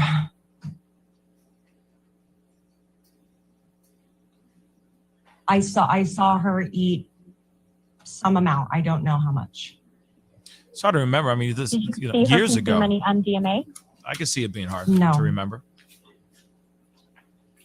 You testified that Mr. Depp said words to the effect of, quote, get off my woman, end quote, to your friend. Is that right? I testified that. Did you personally hear Mr. Depp say that? Yes. Is this the, quote, angry and aggressive, end quote, conduct by Mr. Depp that you testified to? Yes. Other than telling Kelly Sue Milano to, quote, get off his woman, end quote, what did you personally observe Mr. Depp do that was, quote, angry and aggressive, end quote?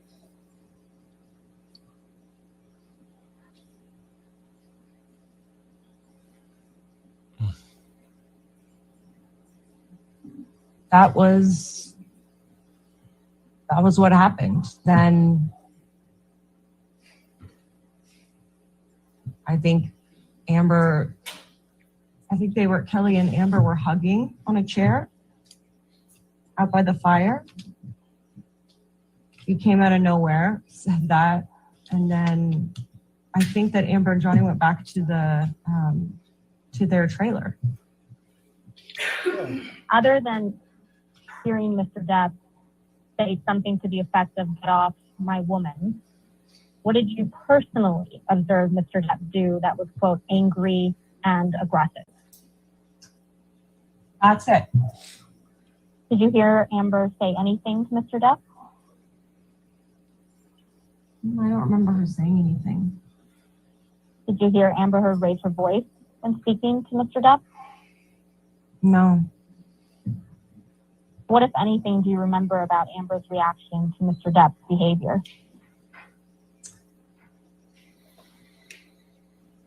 She was trying to comfort him. This evening in Hicksville, did you ever see Amberhead consume any drugs or alcohol? I didn't see it. You didn't see Ms. Heard drink any wine? Yeah, I don't remember a specific time watching her take a sip of a drink. Was she holding a drink? I don't remember. And this evening in Hicksville, did you see Mr. Depp consume any drugs or alcohol?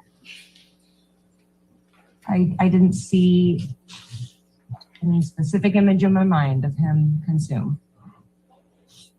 Did you personally witness Mr. Depp, quote, in a rage, end quote, that Ms. Heard described? Did I personally witness the rage in the trailer? Yeah. No. Okay. Did you hear Mr. Depp yelling in the trailer? Thank you, No. bad girl. Appreciate the Did 5. you hear Ms. Heard yelling in the trailer? No. Did you personally see that the trailer was, quote, trashed, as Ms. Heard described? The next morning? Yeah. Yes. What specifically did you see in the trailer? The thing I remember specifically was the light fixtures had been knocked off. But you didn't see Mr. Depp knock off the light fixtures in the trailer, is that correct? I did not see it. So the only thing you know about what happened in that trailer is what Ms. Heard told you and your observations of the light fixtures being knocked off. Is that correct? The only thing I know about what happened in the trailer is what she told me and what I saw the next morning. And the only thing you saw the next morning was that the light fixtures had been knocked off. Is that correct? That was not the only thing I saw. It is the specific thing I saw. What else do you recall about the trailer? It was in a general disarray. What does that mean? Was trash. It was torn apart. What besides the light fixtures were thrown apart? I've already told you specifically, I remember the light fixtures. The rest is a general disarray. What is a general disarray to you, Ms. Pennington? Stuff off the counters, cushions thrown around, things strewn about on the floor. Did you see Ms. Heard shortly after she returned from Australia? All right, why don't we just stop Yes. right there? So that'd be a good breaking point, I think. Okay, okay. Perfect. All right, Nice, ladies and gentlemen, wow. let's go ahead and break for the evening. Bye. Again, do not discuss this case with Oh. anybody and don't do any outside research. And we'll see you in the morning at 9 o'clock, all right? Get some sleep, okay? Okay. So this is very interesting. Because that particular witness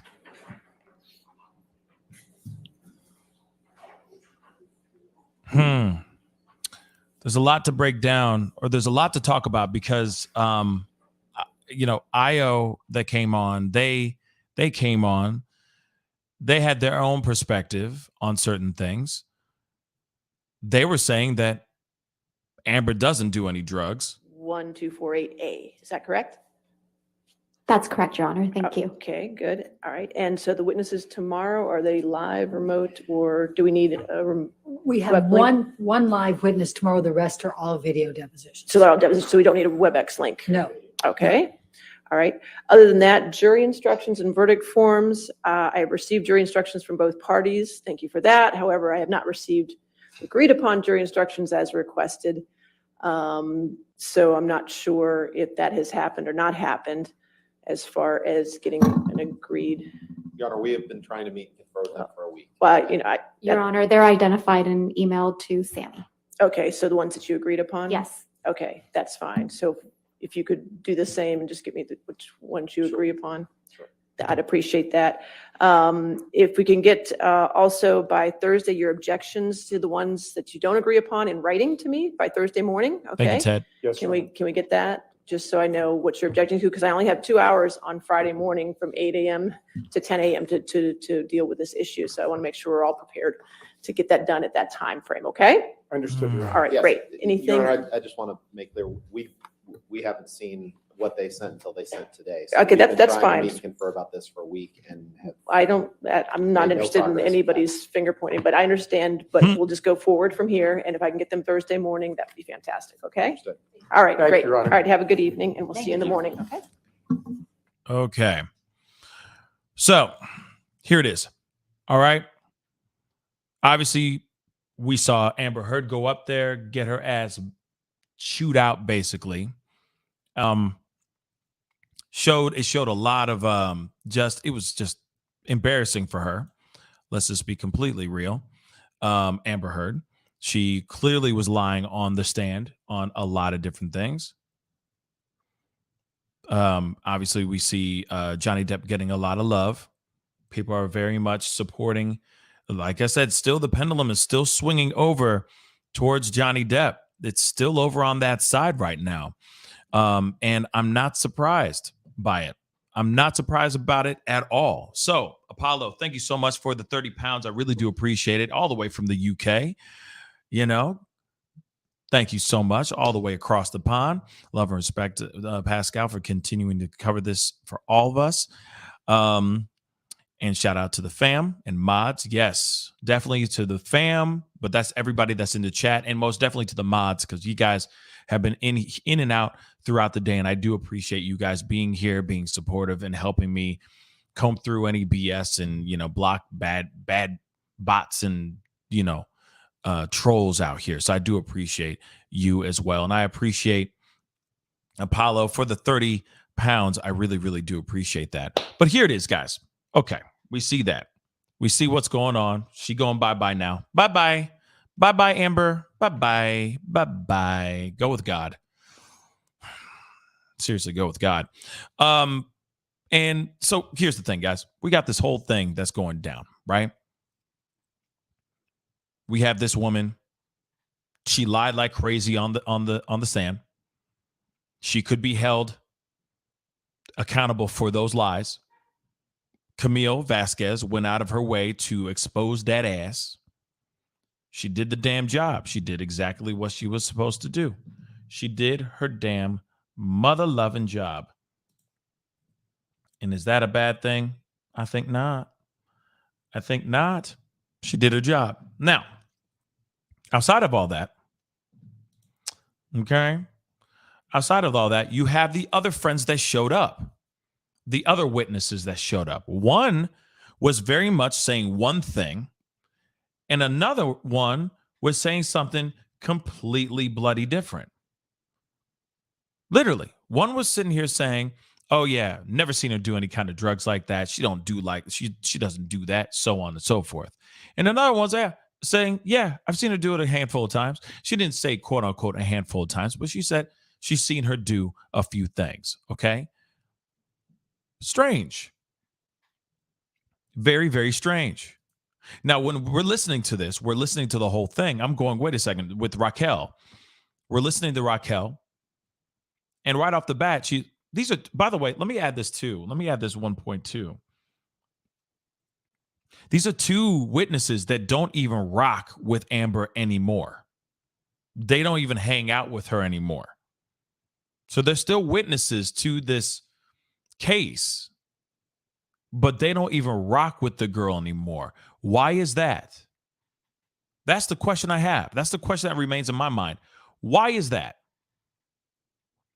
You got Johnny's friends that are sitting there going, you know, I got his back, and, you know, he didn't do nothing wrong, and we're still chummy, and we're still good friends, and we still hang out when we get a chance, so on and so forth. But the two witnesses so far in those video depositions, both of them are sitting there going, we don't even hang out with her anymore. The girl was like, yeah, you know, it's not like we're not friends, but we're not friends too. Like, it's not like we're friends, but we're not friends as well. Okay, so in other words, like, this deposition and all this BS, maybe the stress of having to possibly lie for her caused a strain between them. maybe. But Raquel, yeah, Anna, I was just about to say, out of the two, it feels like Raquel is being the most honest so far. We haven't heard the rest of her testimony. We're going to be hearing that tomorrow for sure. But at the same time, you hear IO and they are saying something drastically different. And I don't know if it's a thing, I'm not going to sit here and I'm not going to sit here and say that I don't believe them. I'm not going to sit there and do that. Because I don't know the background of IO and I don't know the background of Raquel, but someone in between them is not telling the truth about this here. Someone. I'll tell you this though. Raquel goes, okay, seen her do it a couple times. Seen her do blow a couple times. Cool. When we went out to the thing, she was on shrooms. She did this, this, and this. Then Johnny got really upset because some girl was flirting with, I guess some girl was getting a little too cozy with Amber, and he walked up and said, get your hands off my woman. He didn't go, it doesn't sound like he went up to her and said, do you know how much pressure it takes to break a human wrist? Or something of that sort that she said, that Amber said that Johnny said to the girl. And then also, Lady Justice said it a second ago, and I can't find it right now, but that's something that's very true too. When she talked about the room, talked about the trailer in Hicksville, USA, she said it was in disarray. Disarray, I completely agree. Disarray does not mean destroyed. Does not mean he went crazy and destroyed that room like a rock star. But at the same time, we are still waiting to hear the rest of her testimony. There's still more to this. Okay? Cutie Pie, thank you so much for the $5 super chat.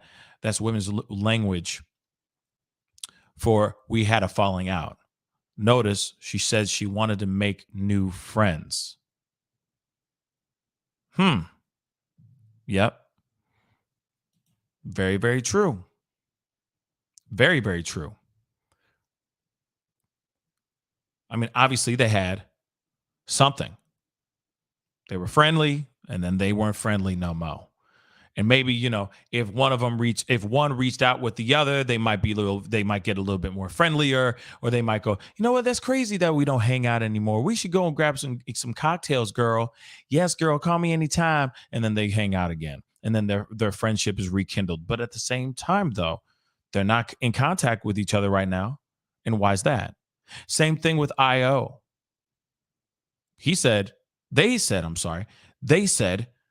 haven't talked to her in over a year. And that taping of their testimony was in March. So they haven't talked to each other for well over a year. Why is that? And they are still laying on the line. They're laying on the train tracks for Amber Heard. It makes you wonder why. What's inspiring this person to want to tell this narrative that may not be entirely true? Now we got to talk about this IO thing. That really threw me off. And I was away. I went to use the restroom, and I'm watching it on my phone because I don't want to miss anything. And I didn't get a chance to be here to react to it quick enough. But IO straight up said, Johnny said, we're married now, so I can do whatever I want to her, or something like that. If I want to punch her in the face, I can punch her in the face. Is that something you think Johnny would say? Real talk? Selena, mi amor, let me tell you something. That could very well be it too. Blackmail. That could be a blackmail thing. Sorry, I just lost it. Blackmail, you owe me some, type of thing. They did live rent-free in Johnny Depp's apartments or penthouses. They were living there rent-free, y'all. So maybe she was sitting there going, hey, you owe me. The amount of times I've been there for you when you've needed help. The amount of times, for the year and a half, like Io was in that crib for over a year and a half, it sounds like, if I'm correct. In that penthouse, living the lap of luxury, rent free in LA. Same thing with Raquel. Able to go in there and do whatever she wants to do. Rent free. Go kick it with Hollywood superstars, get a little high, make a little love, get down tonight. That's literally what she got to do. Same thing with Io. But what's interesting, testifying, no doubt. You know what I'm saying? But what's interesting is, because we haven't gotten through Raquel's yet, but what's interesting so far is how it seems like she's being fairly candid and fairly fair in her testimony. Because even so much, I was sitting there going, wait a second. Is she here on behalf of Amber Heard, or is she here on behalf of Johnny? And it almost seems like she's just sitting there skating the middle right now. She's going, yeah, Johnny had his moments, but Amber Heard had her moments too. We got into a fight over some mother-loving glasses, and she punched me in the face. I'm sitting there going, wait a second. Aren't you here for Team Heard? Wait a second. Hold the phone. Aren't you Team Heard? So why you say that? So you're basically saying that this woman has a history of violence. Interesting. Maybe that's the reason why they don't talk to each other anymore. Io, I'm still trying to understand Io. But somebody said something about them actually allegedly leaking something about Johnny Depp's daughter being gay. And then I guess Johnny Depp got upset and was like, you know what, kick rocks. That's allegedly as well. I need to look up this Io. I don't know anything about Io. But their testimony was very interesting, very thought-provoking. But it'll be interesting to see what happens with Raquel and what she says coming up here. It's going to be very wild. It's because right now it's not looking good for Amber Heard at least on this particular witness, Raquel. So we'll see what happens here for sure. But what do you guys think so far? What are your thoughts on this? Were you feeling it? Do you think that there's a chance that Amber Heard could have some stuff up her sleeve, an ace up her sleeve that could completely annihilate this whole trial? Or do you think she has no chance whatsoever? Be sure to comment down below. Because I'd love to hear your thoughts all your thoughts on this, because that was a very entertaining almost 4 hours, except the last part. I really, really don't like when we see them on virtual. Like, it's just, to me, it's boring. I tend to clock out because there's just no engagement going on. And it seems like tomorrow is going to be a lot of that. So it's going to be a tough one. But we're going to try to get through it as much as we can. All right, guys. But I'm going to be trying to be on a little bit later on tonight. I should be on around the same time I was last night, because we got to talk about all this. This has been insane. And the plot obviously is thickening. What are your thoughts so far? Are you feeling it? Are you thinking that should Johnny Depp be biting his nails right now, his fingernails right now, or do you think he's got this in the bag? Comment in the comment section and definitely comment down below. Okay. Let's see. Rohit said, I haven't seen the IO deposition, but Raquel seemed a lot more straightforward. Yes, she seemed a lot more together. You know, she seemed even. She seemed like kind of in the middle. And it doesn't matter. If she was speaking in a way that didn't sound like Amber Heard, this would be a different story. IO, when they started talking and they started saying, oh, he was so loving and magical, they completely caught me because I'm sitting there going, you are basically saying verbatim what Amber Heard said on the stand. Are you sure? Are you absolutely sure these words are coming from you organically? Or did you hear a bunch of things from your friend who took you in and you feel like you owe them a solid? And so you're just hearing everything she's saying and taking everything that she says as scripture. It's just something to think about, y'all. Something to think about. What if I will be playing some of their deposition tonight for sure, at least in the very beginning when I'm getting kind of tired here. Sorry. When they start to sit there and look at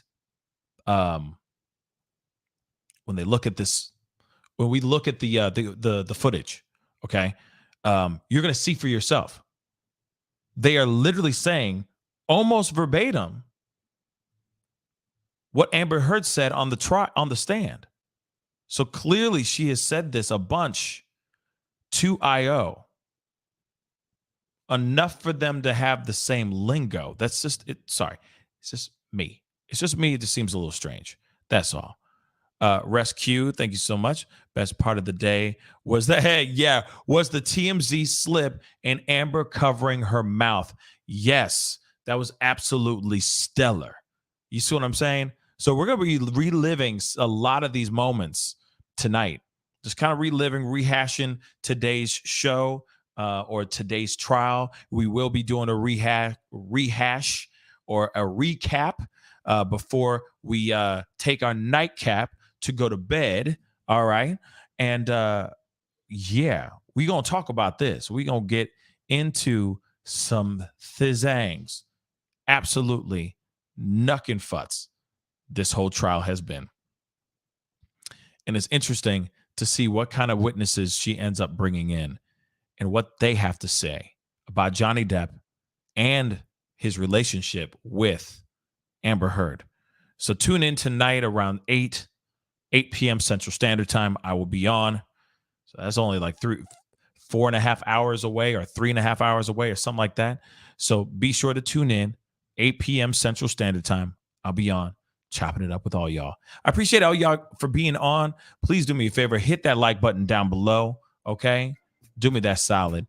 Hit that like button down below. And let's not forget to crush that subscribe button. Okay. I really would seriously appreciate that. Okay, guys? But anyway, guys, I appreciate all y'all. You've been amazing. Subscribe. Hit that join button down below. Check out my merch. Join my Patreon down below. It's in the ticker right there. And I got my Cash App as well. Okay? I appreciate all the support. Okay?